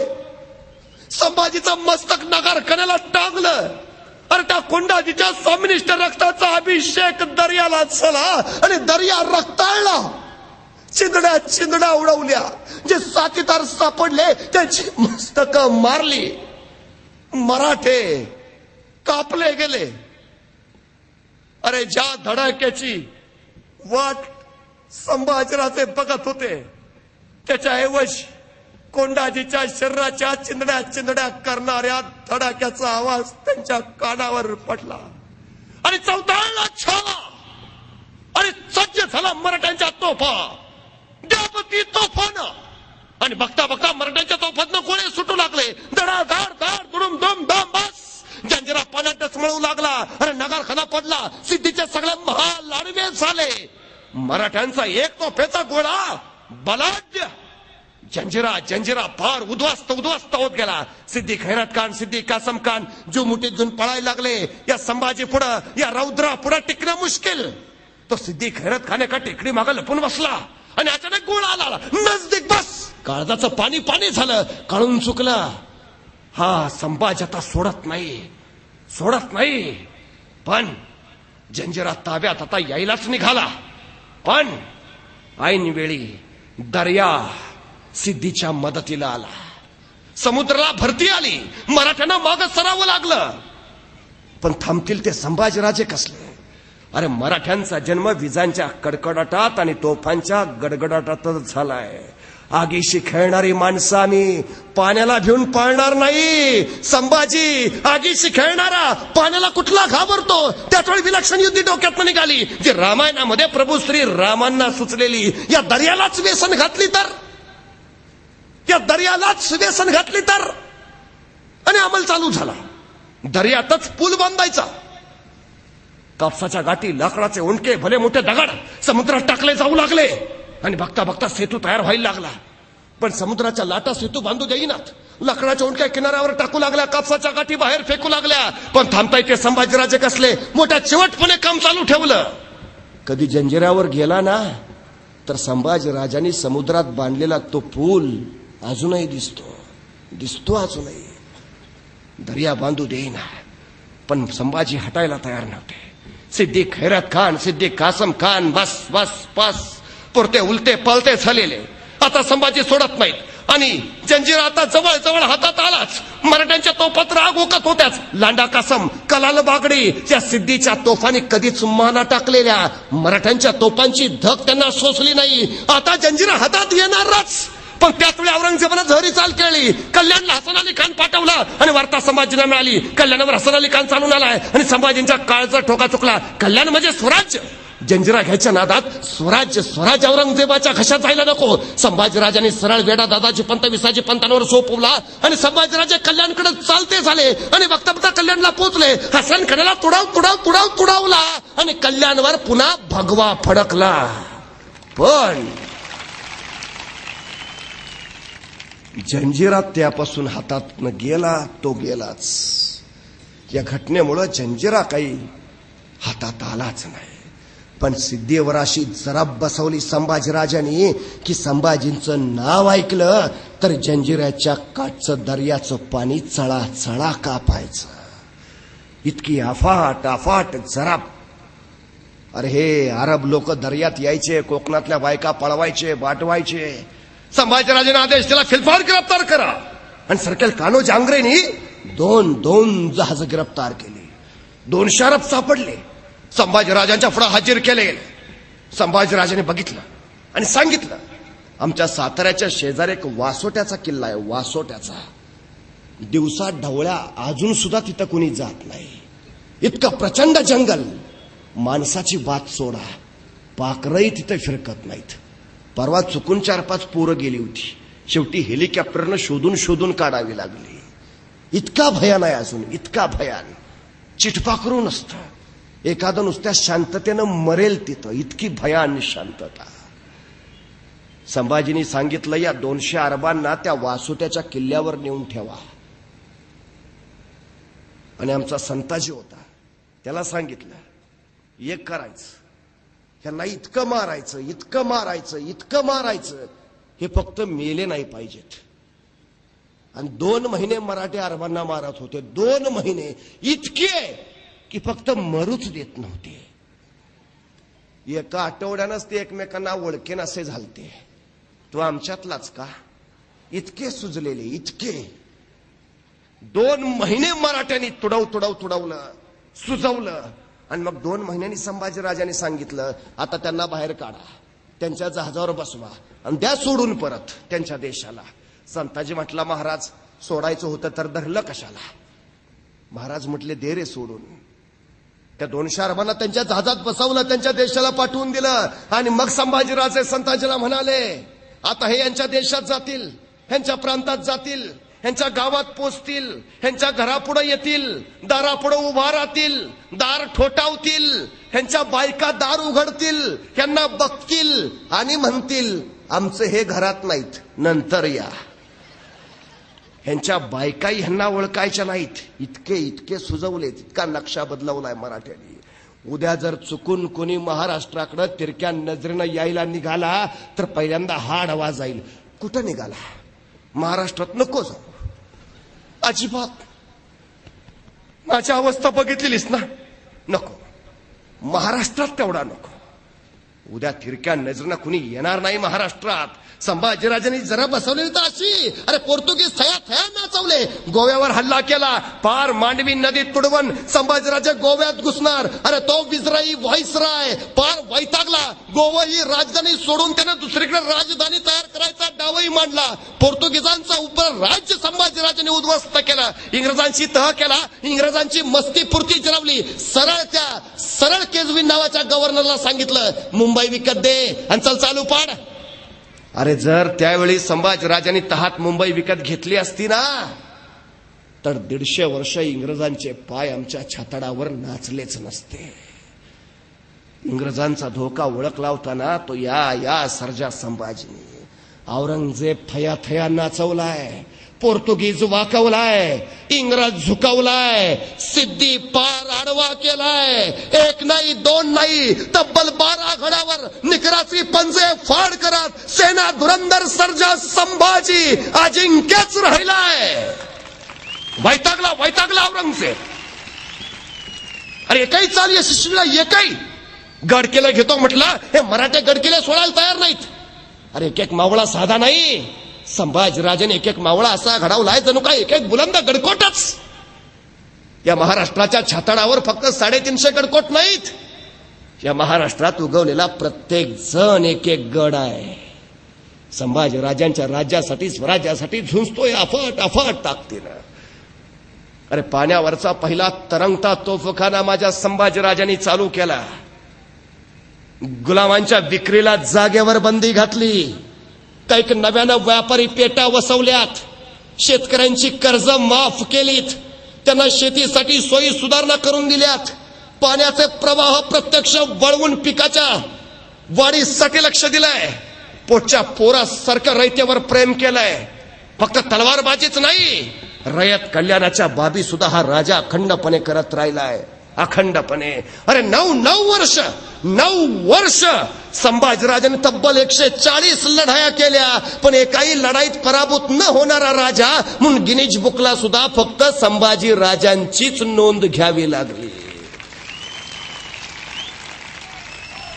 कधी हरला नाही, मागा फिरला नाही, तह केला नाही, नमला नाही, झुकला नाही, वाकला नाही, अजिबात नाही. जो झेपावत राहिला आधी उत्साहानं, अफाट ताकदीनं, प्रचंड शौर्यानं, आपण शिवछत्रपतींचे पुत्र आहोत याच धारणेनं बस जगवत राहिला स्वराज्य, संवर्धित करत राहिला स्वराज्य अफाट ताकदीनं. अरे एवढंच नाही, कर्नाटकात गेलेत, कर्नाटक मुठीत घेतलाय, तंजावर पर्यंत फार मराठी राज्याच्या सीमा बुडवल्या, त्रिवेंद्रम, त्रिचनापल्ली, मद्रास, कावेरी नदी ओलांडली, तो पाषाण कोट जिंकलाय. चेष्टा नाही, आंध्र प्रदेश, कर्नाटक, तामिळनाडू, मद्रास, कुठवर झेप मारली या सर्जा संभाजीने. अरे कधी रायगड, कधी पन्हाळा, कधी गोवा, कधी जंजिरा, कधी त्रिचनापल्ली, कधी पाषाणकोट. अरे वाऱ्यासारखा फिरतोय नुसता. दिवसाच्या 24 तासातले 20 तास घोड्यावर मान टोकून लढायचा, प्रसंगी शाडूच्या मातीच्या भाकरी खायचा, पण मराठी राज्यासाठी अफाट ताकदीनं झुंजत राहायचा. अरे तलवारीच्या टोकावर मरण घेऊन हिंडतात मराठे.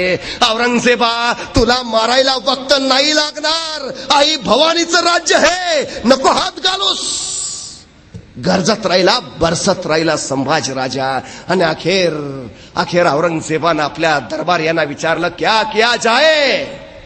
आणि सगळे सरदार म्हणाले, हुजूर वापस लौट चलते हैं, अभी दम नहीं है हुजूर. आणि अखेर औरंगजेबाला महाराष्ट्र सोडावा लागला.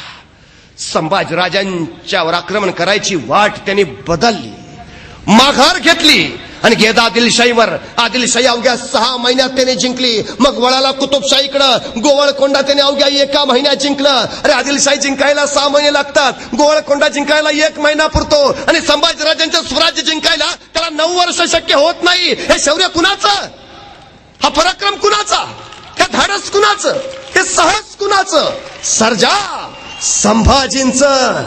अरे खजिना वाढवलाच नाही, अफाट ताकदीनं संवर्धित केलाय. मराठी फौजा शिवरायांच्या काळात जेवढ्या होत्या त्याच्या 5 पट 6 पट वाढवल्यात. अरे 5 जहाज बांधणीचे कारखाने काढलेत, 5 कुडाळ डिचोलीला दारू गोळ्याचे कारखाने उभारलेत संभाजीराजांनी.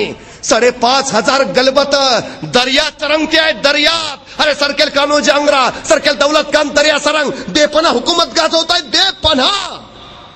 परवा त्या ताज हॉटेलवर हल्ला झाला, समुद्रात नातेरिके आले, पाकिस्तानवर निघाले, नावेत बसले, कुबेर बोटीवर चढले, त्या नावड्याला ठार मारलं, तिथनं सुरतला आले, तिथनं गेट ऑफ इंडियाकडं, मग दोघं पांगलेनं मग हल्ले चढवले. 350 वर्षापूर्वी माझ्या संभाजीराजांनी सांगून ठेवलंय, महाराष्ट्राला धोका जमिनीवरनं नाही, महाराष्ट्राला धोका समुद्रावरनं आहे. हे त्या राजानं सांगितलंय. अरे दर्यावर बेपना हुकूमत गाजवली राजाने, बेपना. 5,500 गलबत दर्यात आहेत. टाप नाही महाराष्ट्रावर तिरक्या नजरनं कोणी यायची. चोहोबाजूनी सुरक्षित केलंय स्वराज्य. एक गडकोट बुलंद बलाढ्य करून ठेवलाय. शिबंदी अफाट वाढवलीये. माणूस मिळत असा अफाट जिगरीचा जिगरबाज.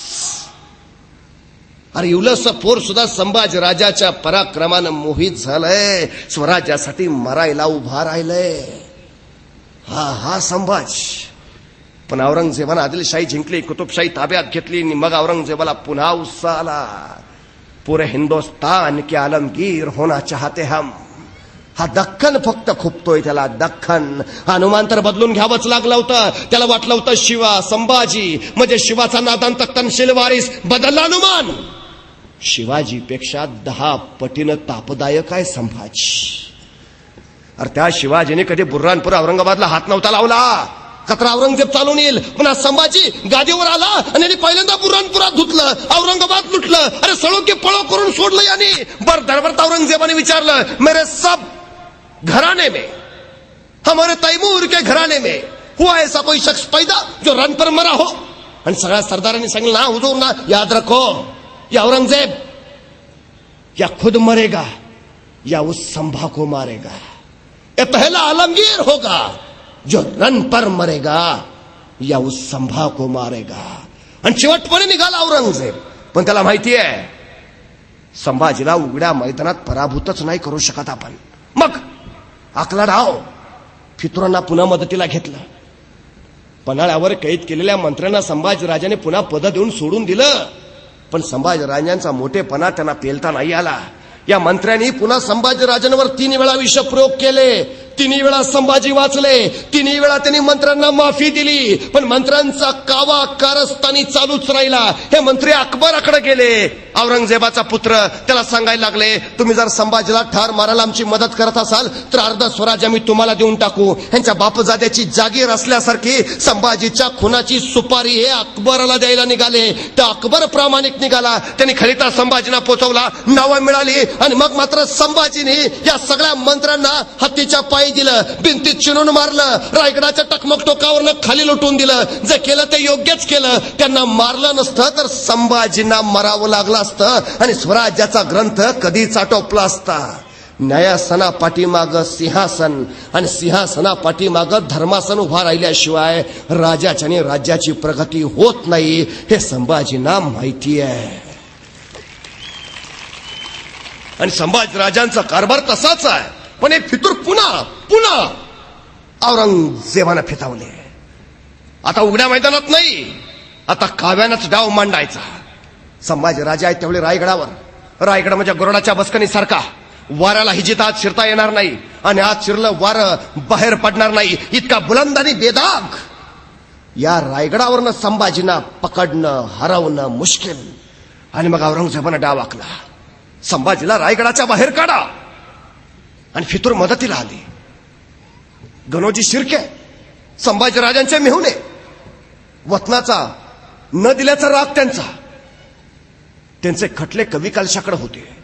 देसाई सावंत आणि शिर्क्यांचे खटले कवी कलशा पुढे आले. या फितुरांनी शिर्क्यांची समजूत करून दिली की कवी कलश तुमच्या विरोधात. आणि त्या दिवशी कवी कलशानं नेमका खटल्याचा निकाल सावंतांच्या बाजूने दिला आणि शिर्क्यांची खात्री पटली. कवी कलश विरोधकच आणि शिर्क्या सरळ कवी कलशावर चालवून गेले आणि कवी कलशे पळून खेळण्यावर म्हणजे विषयाकडावर आले. संभाजीराजांना पत्र लिहिलं, शिर्क्यांनी मार दिला, पळून खेळणी यास चालो आणि संभाजी कडाडले. नात्याचे पदर जर स्वराज्याची कदर करत नसतील तर काय करावं आम्ही विचारते झाली येसुबाईना. आणि येसुबाई म्हणाल्या, सौभाग्याला स्वराज्य आणि स्वराज्याला सौभाग्य मानतो आम्ही. नात्याचे पदर जर स्वराज्याची कदर करत नसतील तर राजे बिनघोर निघा, भले ते आमचे बंधू असले म्हणून काय. आणि स्वराज्याची स्वामीनी कडाडली आणि स्वामी निघाला, शिर्क्यांवर तुटून पडला, शिर्क्यांचं शिरकान केलं, शिर्क्या पळून गेले आणि संभाजी आले पन्हाळ्यावर. पण संभाजींना कानोकान खबर नव्हती. आपण औरंगजेबाच्या गहऱ्या चालीत फसत निघालोय.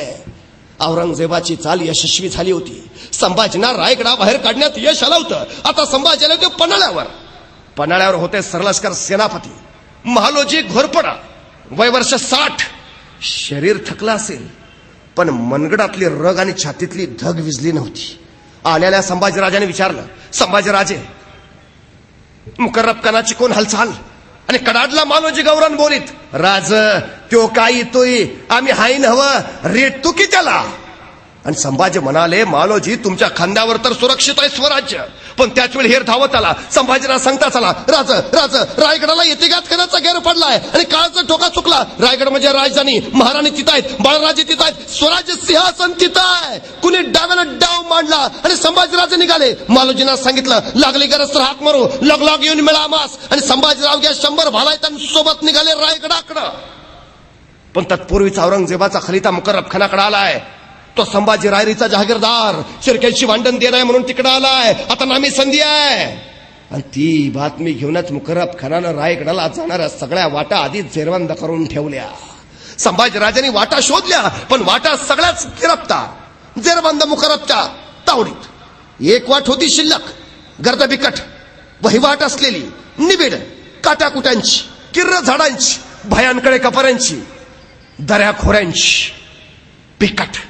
संभाजीराजांनी तीच वाट निवडली, संगमेश्वराची. पण मुकर्रब खानानं आपले पेरून ठेवले होते फितूर तिथंच. आणि संगमेश्वरच्या 100 भालायतांसोबत संभाजीराजे संगमेश्वराच्या वाटेला निघाले. आणि एवढीच बातमी मुकर्रब खानाच्या कानावर पोहोचवण्यात आली. संभाजीराजे संगमेश्वरला सरदेसाईंच्या वड्यात मुक्कामाला थांबले. मुकर्रबला पक्की बातमी, अवघ्या 100 भालायतांसोबत राजे संगमेश्वरात सरदेसाईंच्या वाड्यात आहेत. नामी संधी आहे, लग निघा. आणि मुकर्रब खान 5000 सैनिक टाकोटाक निघाला. पन्हाळ्याला बगल देत निघाला संगमेश्वरच्या दिशेनं. पन्हाळा अंधारात ग्रोप झालेला, पहारेकरी पहारा देत होता. अचानक काहीतरी दिसला आणि चमकला. बेंबीच्या देटापासून कडाडला, मालोजी बाबा काळो कुजरत पलुता चालली होती. आणि मालोजीच्या काळचा ठोका चुकला. कुण्या रोखानं जे संगमेश्वराच्या अरे राजा आहेत. कुणी म्हणा डाव साधला, अरे निघा शिबंदी उठवा, राजांची जान वाचवायला पाहिजे, अरे निघा. आणि बघता 500 मावळा सज्ज झाला. मुकर्रब खानाच्या 5000 फौजेला बगल देत मालोजी बाबा 500 मावळ्यांसहित दौडू लागला आपल्या राजासाठी, राज्याच्या रक्षणासाठी निघाला. आला संगमेश्वरामध्ये वेस ओलांडून धपापत्या उरानं, राज निघा राज नावडी जवळ करा. संभाजी खाली आले. का मालोजी काय गडबड, कोण आफत. आफत लई मोठी. राज निघा, नावडी जवळ करा, गणिमानी गाव येरवाडलंय. राज निघा. नाही मालोजी तुमच्या थकल्या खांद्यावर स्वराज्य सोपून जायला राजे नाही झालो आम्ही.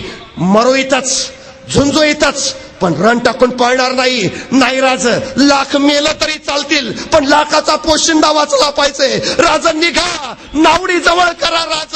पण त्याच वेळी मुखर्रबची फौज संगमेश्वराच्या वेशीला भिडलेली. 500 मावळा आमचा डोळ्यात डोळा घालून बघत होता. बस अफाट अफाट सेना सागर आणि टिचवर 500 मावळा राजाच्या रक्षणासाठी सिद्ध आहे. आणि बघता बघता मुखर्रब हाजीर झाला. मराठ्यांचा 500 माणूस मेळ पाहिला आणि कडाडला, यलगार हर हर महादेवची आरोळी घुमली. आणि बघता बघता तलवारी खणानू लागल्या. जाडापणावरची पाखरा फड फड फड करत उडाली. अरे काळोख थरारला, रात्र थरारली. आणि बघता बघता आक्रोश किंकाळणी परिसर दुमदुमून गेला. शौर्याची लाट लाट लाट अवघा तुफान तुफान झालं. अरे एक एक मावळा झुंजत होता, शर्तीने लढत होता. बस मोगलांचा काटा कोट करत होता. शिवाजीराजे सांगायचे, माझा एक मावळा 100ला भारी आहे. इथं एक मावळा 500ला भारी पडत होता. मोगलांना बस कापत होता सपासप. मुकर्रब बघत होता. पण मराठ्यांच्या शौर्यापुढं काही काही चालत नाही. आपल्या राजासाठी, स्वराज्यासाठी इथला एक एक गडकोट सारखा झुंजत होता. अरे स्वतः 60 वर्षाचा मालोजी दोन्ही हातात समशेर घेऊन लढतोय. अपाट ताकदीनं येईल त्याला सरळ कापतोय. रक्ताचा चिळकांड्या, मांसाचे लगदे,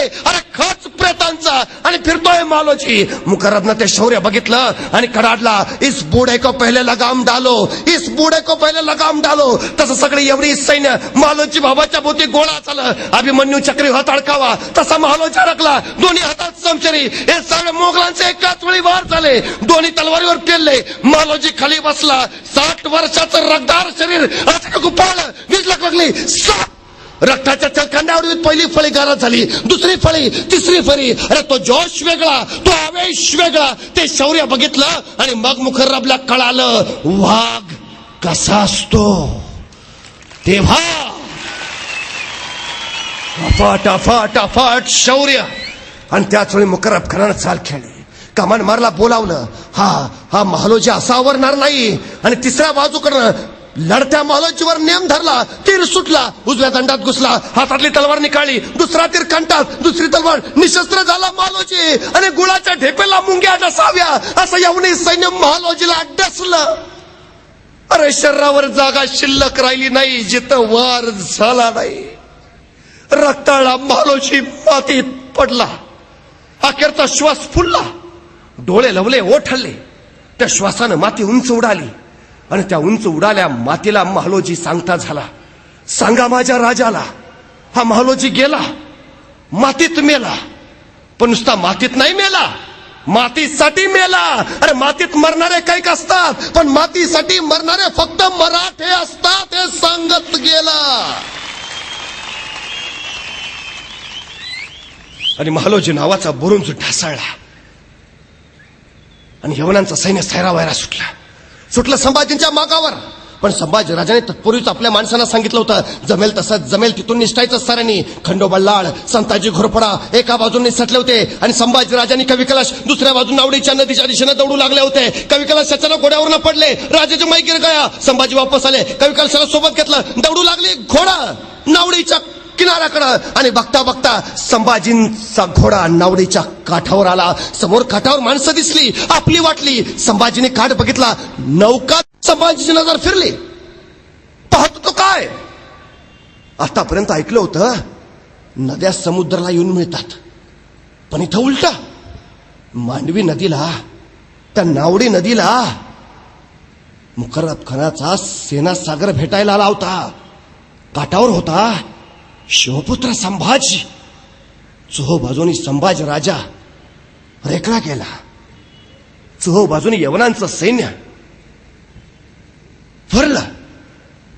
मध्ये संभाजी आणि कविकलाश आणि कडाडला मुकर्रब. की इंचलो तलवार उसकी. पण तलवार घ्यायचं कुणाचं धाडस होईना. कुणीतरी एक पाऊल उचलायचं आणि संभाजींची नुसती नजरवर उठायची. 4 पावलं मागं सरायचा तो. नाही जिगर झाली. अखेर मुकर्रब खानानं चोहो बाजूनी दोरखंड फेकले आणि संभाजी जेरबंद झाले. मराठ्यांचा छत्रपती अडकला. छावा संभाजी राजा जेरबंद झाला.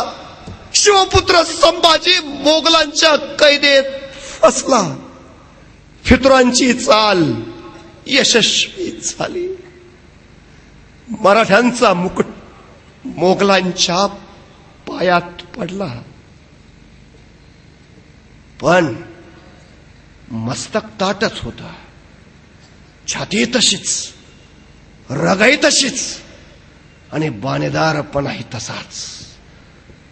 बघता बघता मुकर्रब खानानं दस्त केलं संभाजीराजांना आणि राहुल्ला खानाला तो म्हणाला, जितनी जल्द हो सके उतनी जल्द निकलना चाहिए यहां से.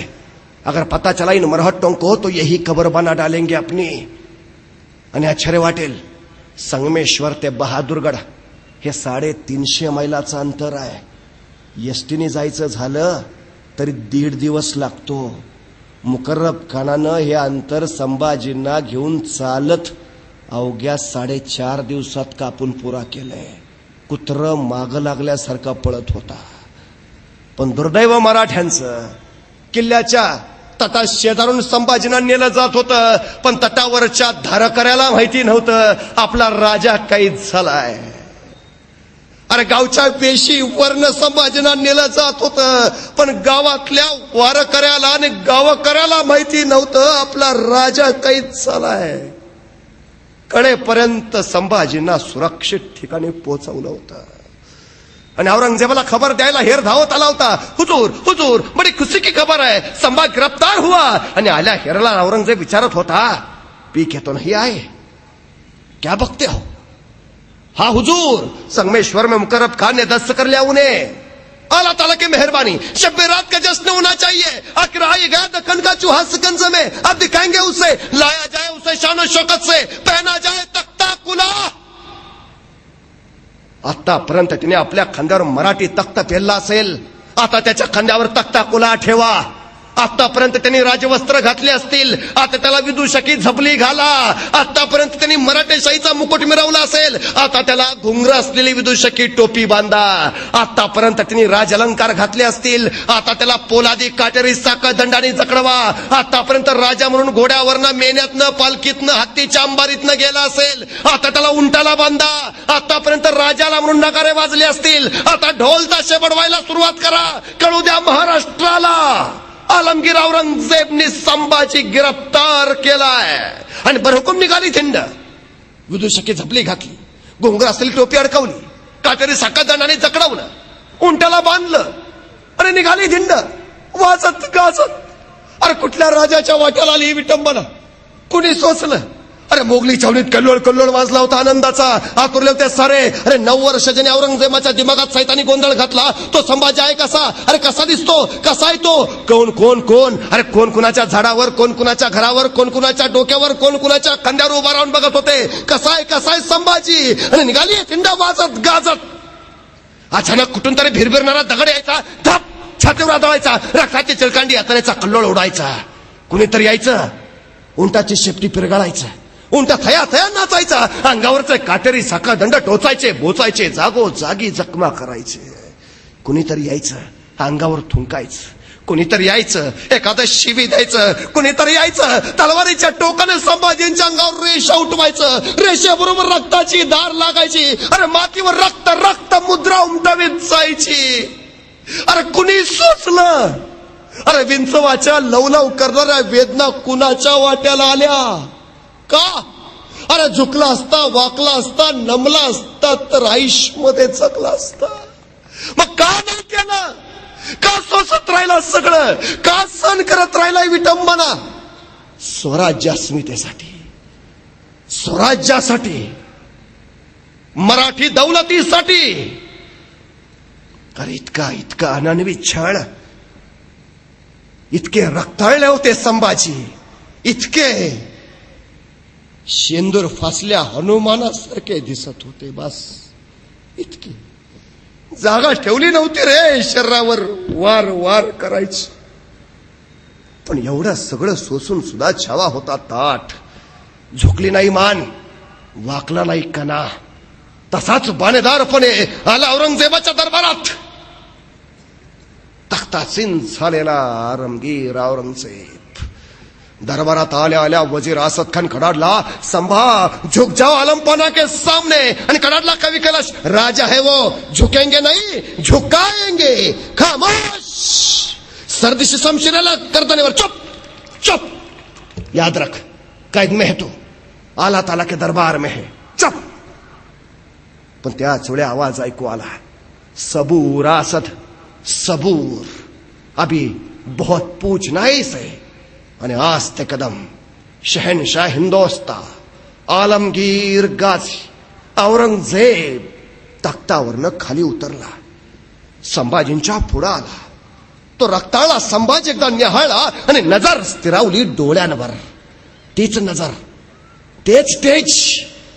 आणि औरंगजेब म्हणाला, 9 बरस का था तब ये मिला था हमें आगरा में, तब पूछा था हमने इसे, क्यों रे संभा, तुम्हें हमारा डर नहीं लगता? और इस संभा ने जवाब दिया था, हमें किसी का डर नहीं लगता, लेकिन हमारी वजह से सबको डर लगता है. सच कहा था काफर ने. कभी ठंडक ना मिलने दी, लेकिन अब नहीं, अब नहीं. अल्लाह ताला की मेहरबानी, आखिर आज कैद में है तू हमारे. आणि त्या खुदाचे आभार मानायला औरंगजेब गुडघे टेकून खाली बसला. नमाजाच्या रुकाता पडायला लागला. आणि त्याची ती अवस्था बघून संभाजी राजाने कवी कलशांना विचारलं, कवीजी, कवी आहात आपण, मग या प्रसंगावर सुचते का एखादी कविता? आणि आश्चर्य वाटलं कवी कलशांना. अरे काय माणूस आहे, मृत्यूच्या गोटात आहे, औरंगजेबाच्या दरबारात आहे, याला भीती नाही, भय नाही. हा माणूस म्हणतोय सुचते का एखादी कविता? ही काय कविता ऐकायची वेळ आहे? कवी म्हटला, हा हा राजन, का नाही, ऐका. राजन, तुम हो सांचे, खूब लड़े हो जंग, देख तुम्हारा तेज, तखत तेजत औरंग. और राजे, काय लढलात तुम्ही जंग, काय तुमचं तेज, काय तुमचं शौर्य. राजे, तुमचं तेज बघून औरंगजेब स्वतःचं सिंहासन त्यागून तुमच्या पुढे येऊन गुडघे टेकून बसलाय.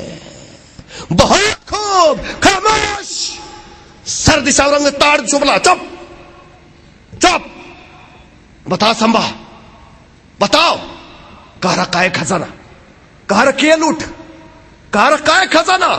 तसा कडाडला संभाजी. अरे हिंदुस्थानाचा खजाना, इथं मातीचा कणन कण मानतो मी सोनं. औरंगजेब, तू गिळलास खजाना, तू गिळलास हिंदुस्थान, पण आम्ही मागणार नाही तुझ्यासारखे, होणार नाही भिकारी. अरे हिंदुस्थान हाक मारून भीक देतो तुझ्यासारख्याला, घेत नाही असा, घेऊ मनगडाच्या बळावर. बस. सरपडत राहिला औरंगजेब, सरपडत. ये मरहट्टे क्या खिलाते हैं अपने बच्चों को, क्यों पैदा नहीं हुआ ऐसा एक भी शख्स हमारे जनाने में. हे मराठे आपल्या पोरांना काय खायला घालतात, का असलं एकतरी पोरग माझ्या घरात नाही जन्माला आलं. आणि संभाजी म्हणाला, अरे तुझ्या पोटी कसा जन्मेल संभाजी, अरे कसा जन्मेल संभाजी तुझ्या कुशीत. संभाजी जन्मेल तो शिवछत्रपतींच्या कुशीत आणि महाराष्ट्राच्या मुशीतच. अरे स्वतःच्या बापाला विष देणारा तू, स्वतःच्या भावाची खुलेआम कत्तल करणारा तू, तुझ्या पोटी कसा येईल संभाजी. संभाजी येईल फक्त सह्याद्रीच्या कड्यावर, आणि बस तुझ्या नरड्यावर. याद राख, महाराष्ट्राच्या मातीत उभा आहेस तू, इथंच माती करू. आमच्याच वाटेवर येऊन आमच्याशीच वाटमारी करणाराची त्याच्या वाटेवर जाऊन वाट लावल्याशिवाय आम्ही आमच्या वाटेवर परतत नाही, हा इतिहास आहे आमचा. आणि चमकला औरंगजेब. त्याला काय कळे ना, अरे कैदेत कोण आहे, तू का मी. पण अखेर विचारला त्यांनी, मेरे कौन कौन से सरदार शामिल थे तुम्हें. आणि उसळला संभाजी. अरे तख्तासाठी रक्तावर उलटणारी जात नाही आमची, आई भवानीचे भूते आम्ही. विकणार नाही इमान, होणार नाही बेईमान. मरू इथंच, रक्ताचा अखेरचा थेंबन थेंब असेपर्यंत इथंच. याद राख, सिंहाचे बछडे जगतात सिंहासारखे आणि मरतात ही सिंहासारखेच. नको लागूस नादाला. आणि आखिर औरंगजेब संतापला. ले जाओ इसे हमारी नजरों के सामने से, निकाल दो इसकी आंखें जलाती है बहुत हमें, काट डालो इसकी जबान बोलती बहुत है, जाओ. आणि संभाजींना औरंगजेबाच्या दरबारातनं नेला गेला. इथंच आम्हाला आणखीन एक सांगितलं की औरंगजेब संभाजीराजांना म्हणाला, तू जर मुस्लिम व्हायला तयार असला तर आम्ही तुला माफ करतो. आणि संभाजीराजे त्याला म्हणाले, तू जर तुझी मुलगी मला देत असला तर मी मुस्लिम होतो. संभाजींचं चरित्र असं तसं बदनाम केलंच आहे, पण त्यांच्या शेवटच्या ज्वलन तेजस आत्म बलिदानाच्या वेळी सुद्धा त्यांना असं बदनामीच्या आगात जाळावं, ही केवढी मोठी शोकांतिका आहे. अरे का जाळावं या आगीत त्यांना? अरे घडलंच नाही असं, नाही झालं असं. दोनच सवाल विचारलेत औरंगजेबानं, दोनच. अरे लिहिलंय औरंगजेबाने, त्याच्या मृत्यूपत्रात लिहिलंय, पहिली चूक केली शहाजहाननी. त्यांनी शहाजीला जिवंत कर्नाटकात जाऊ दिलं. शहाजीच मारला असता तर शिवाजी उभाच राहिला नसता. दुसरी चूक मी केली, आग्र्याच्या भेटीतनं शिवाजीला जिंदा जाऊ दिलं. शिवाजी मारला असता तर संभाजी खडाच राहिला नसता. 2 चुका केल्यात, तिसरी चूक करणार नाही. आणि राहिला सवाल, तुझी मुलगी देत असला तर मुस्लिम होतो वगैरे वगैरे बाजार गप्पांचा काही अर्थ नाही आहेत. कारण औरंगजेबाला एकूण 5 मुली होत्या. पहिली मुलगी झेबुन्निसा, ती शहाजहान बरोबर आग्र्याला कैदेत होती. ती तिथंच मेली, ती महाराष्ट्रात कधी आलीच नाही. मधल्या 3 मुलींची औरंगजेबानं लग्न केलेली आणि 5वी झिनतुन्निसा ती औरंगजेबाबरोबर महाराष्ट्रात आलेली. संभाजीराजे ज्यावेळी पकडले गेले त्यावेळी संभाजीराजांचं वय होतं 32 वर्ष. 32. आणि या झिनतुन्निसाचं वय होतं 46 वर्ष. ज्यावेळी संभाजीराजे पकडले गेले त्यावेळी संभाजींचं वय 32 वर्ष आणि या झिनतुन्निसाचं वय आहे 46 वर्ष. कुठला 30शीतला पोरगा म्हणेल मी 50शीतल्या बाई बरोबर लग्न करतो? कुठला इतिहास ऐकतो? औरंगजेब संभाजींचा संघर्ष धर्मसंघर्ष नाही, तो सत्ता संघर्ष आहे. शिवरायांनी सगळ्या जाती धर्मांना समान न्याय दिलाय. संभाजीराजांनी तेच पथ्य पाळलंय अगदी. पण औरंगजेब सारखा जहरी सर्प त्यांनी ठेचलाय. अखेर वडबुद्रुक तुळापूरच्या वधस्तंभाला संभाजींना बांधलं गेलं. औरंगजेबानं सुचवलेल्या सजेचा अंमल चालू व्हायचा. आणि बघितलं संभाजीने आज्ञा डोळे काढायची. लालबुंद तापलेल्या तप्त सळ्या घेऊन येताना दिसले हपशी. दुरांच्या रेषा हवेत सोडतायत सळ्या त्या. अरे लालबुंद सळ्या, कळून चुकलं, डोळे जाणार आता. संभाजीने मिटले नेत्र आणि डोळ्यापुढे उभा राहिले राजा शिवछत्रपती. मासाहेब जिजाऊ, आई सईबाई, मावळे, स्वराज्य, गडकोट. अरे याच डोळ्याने घेतलं स्वराज्याचं दर्शन, याच डोळ्याने केलं इशारते आपल्या मावळ्यांना, याच डोळ्याने पाहिली स्वप्न स्वराज्य संवर्धनाचे. अरे याच डोळ्याने घेतलं दर्शन आबासाहेबांचं, मासाहेबांचं, आऊसाहेबांचं. तेच डोळे आणि उघडले डोळे संभाजीने. डोळ्यापुढे दिसल्या लालबुंद तप्त सळा. आला समोर, घुसले आत. यातनांचा नुसता कल्लोळ उठला. सळा गेल्या आत आत आत. निघाला त्याच वेगानं बाहेर. डोळ्या नव्हत्या कुठंच, उरल्या होत्या नुसत्या खोपण्या, काळ्या कबिन्न, उग्र तर्प बाहेर फेकणाऱ्या. अरे पायात काटा घुसला तर 8 दिवस पाय धरून बसतो आम्ही. डोळ्यात लालबुंद तप्त सळ्या गेल्या असतील, किती किती सोसलं असतील. अरे किती सहन केला असेल, किती. अरे कुणाच्या वाट्याला आलाय हा अन्याय? कोणी सोसला ह्या यातनांचा जहरी नंगा नाच का? अरे रंगेल असते तर झुकले नमले असते ना. कुठून आलं हे आत्मधैर्य, कुठून आला हा आत्मसंयम, कुठून आली ही जिगर? पण तोपर्यंत सजेचा दुसरा अंमल चालू झाला होता. सजावती जबान काढायची. हपशी आले लाखलाखती नंगी तलवार घेऊन. पण संभाजींचं तोंड बंद, जीभ छाटणार कशी? मग हपशी पुढे आले, जबडा उघडायची कोशिश करू लागले, पण जबडा उघडे ना. मग दोघांनी कानावर दाबू जोर दिला, प्रचंड दाब दिला, प्रचंड दाब, पण उघडे ना जबडा. मग एकाने मस्तकावर प्रहार केला, पण जबडा उघडे ना. अरे उघडेल कसा? वाघाचा जबडा आहे. वाघाच्या जबड्यात घालून हात मोजती दात ही आमच्या अवकात सांगणारा संभाजी आहे.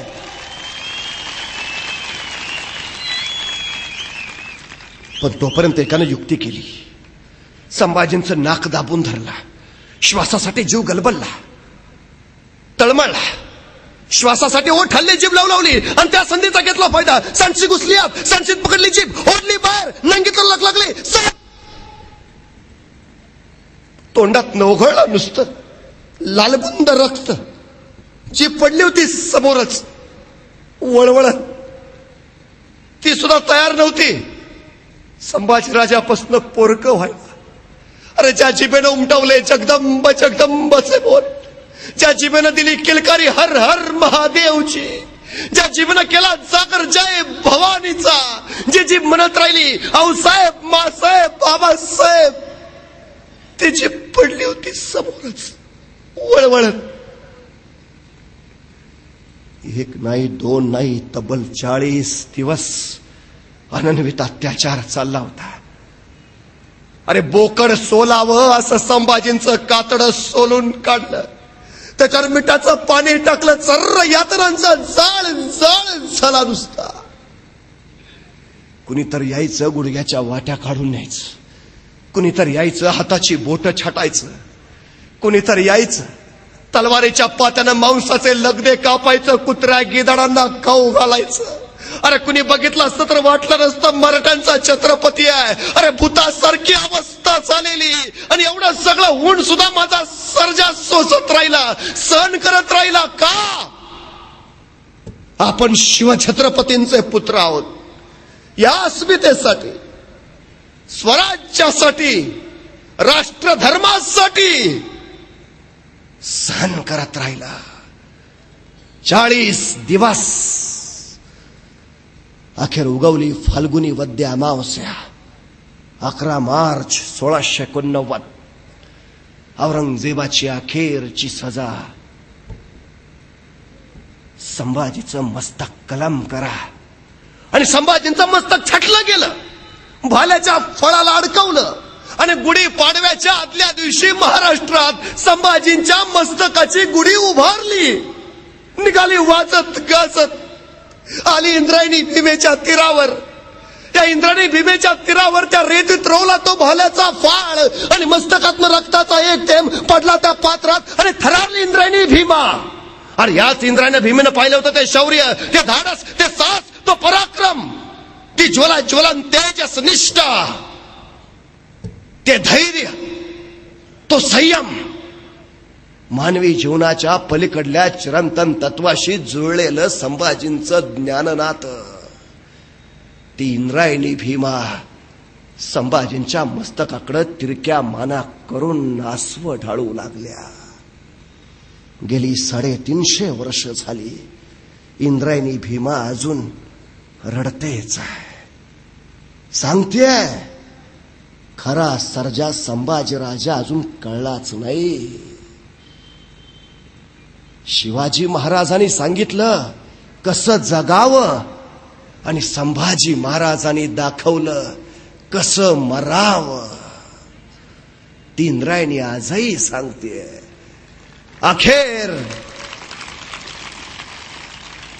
अखेर तू औरंगजेब म्हणत राहिला, सचमुच छावा है छावा शेर का. हमने आंखें निकाल दी उसकी, लेकिन उसकी आंखें झुकी नहीं हमारे सामने. हमने जबान काट दी उसकी, लेकिन उस जबान से उसने मांगे नहीं रहम के 2 लफ्ज. हमने हाथ तोड़ दिए उसके, लेकिन नहीं फैलाए उसने अपने हाथ हमारे सामने. हमने पांव काट दिए उसके, लेकिन नहीं टेके उसने अपने घुटने हमारे सामने. हमने गर्दन काट दी उसकी, लेकिन उसकी गर्दन नहीं झुकी हमारे सामने. सचमुच छावा है छावा शेर का. या अल्लाह, होंगे कामयाब कभी, या ऐसे ही लौटना पडेगा खाली हात दिल्ली. पण दिल्लीला परत जायचं भाग्य औरंगजेबाच्या वाट्याला आलंच नाही. संभाजींच्या रक्ताच्या थेंबा थेंबातून इथं पुन्हा जन्माला आला हजारो लाखो संभाजी. अरे संताजी धनाजी सारखा एक एक झुंजत राहिला, लढत राहिला. राजाशिवाय 14 वर्ष महाराष्ट्र औरंगजेबाशी टक्कर घेत राहिला आणि अखेर इथंच औरंगजेबाची कबर बांधून मग शांत झाला.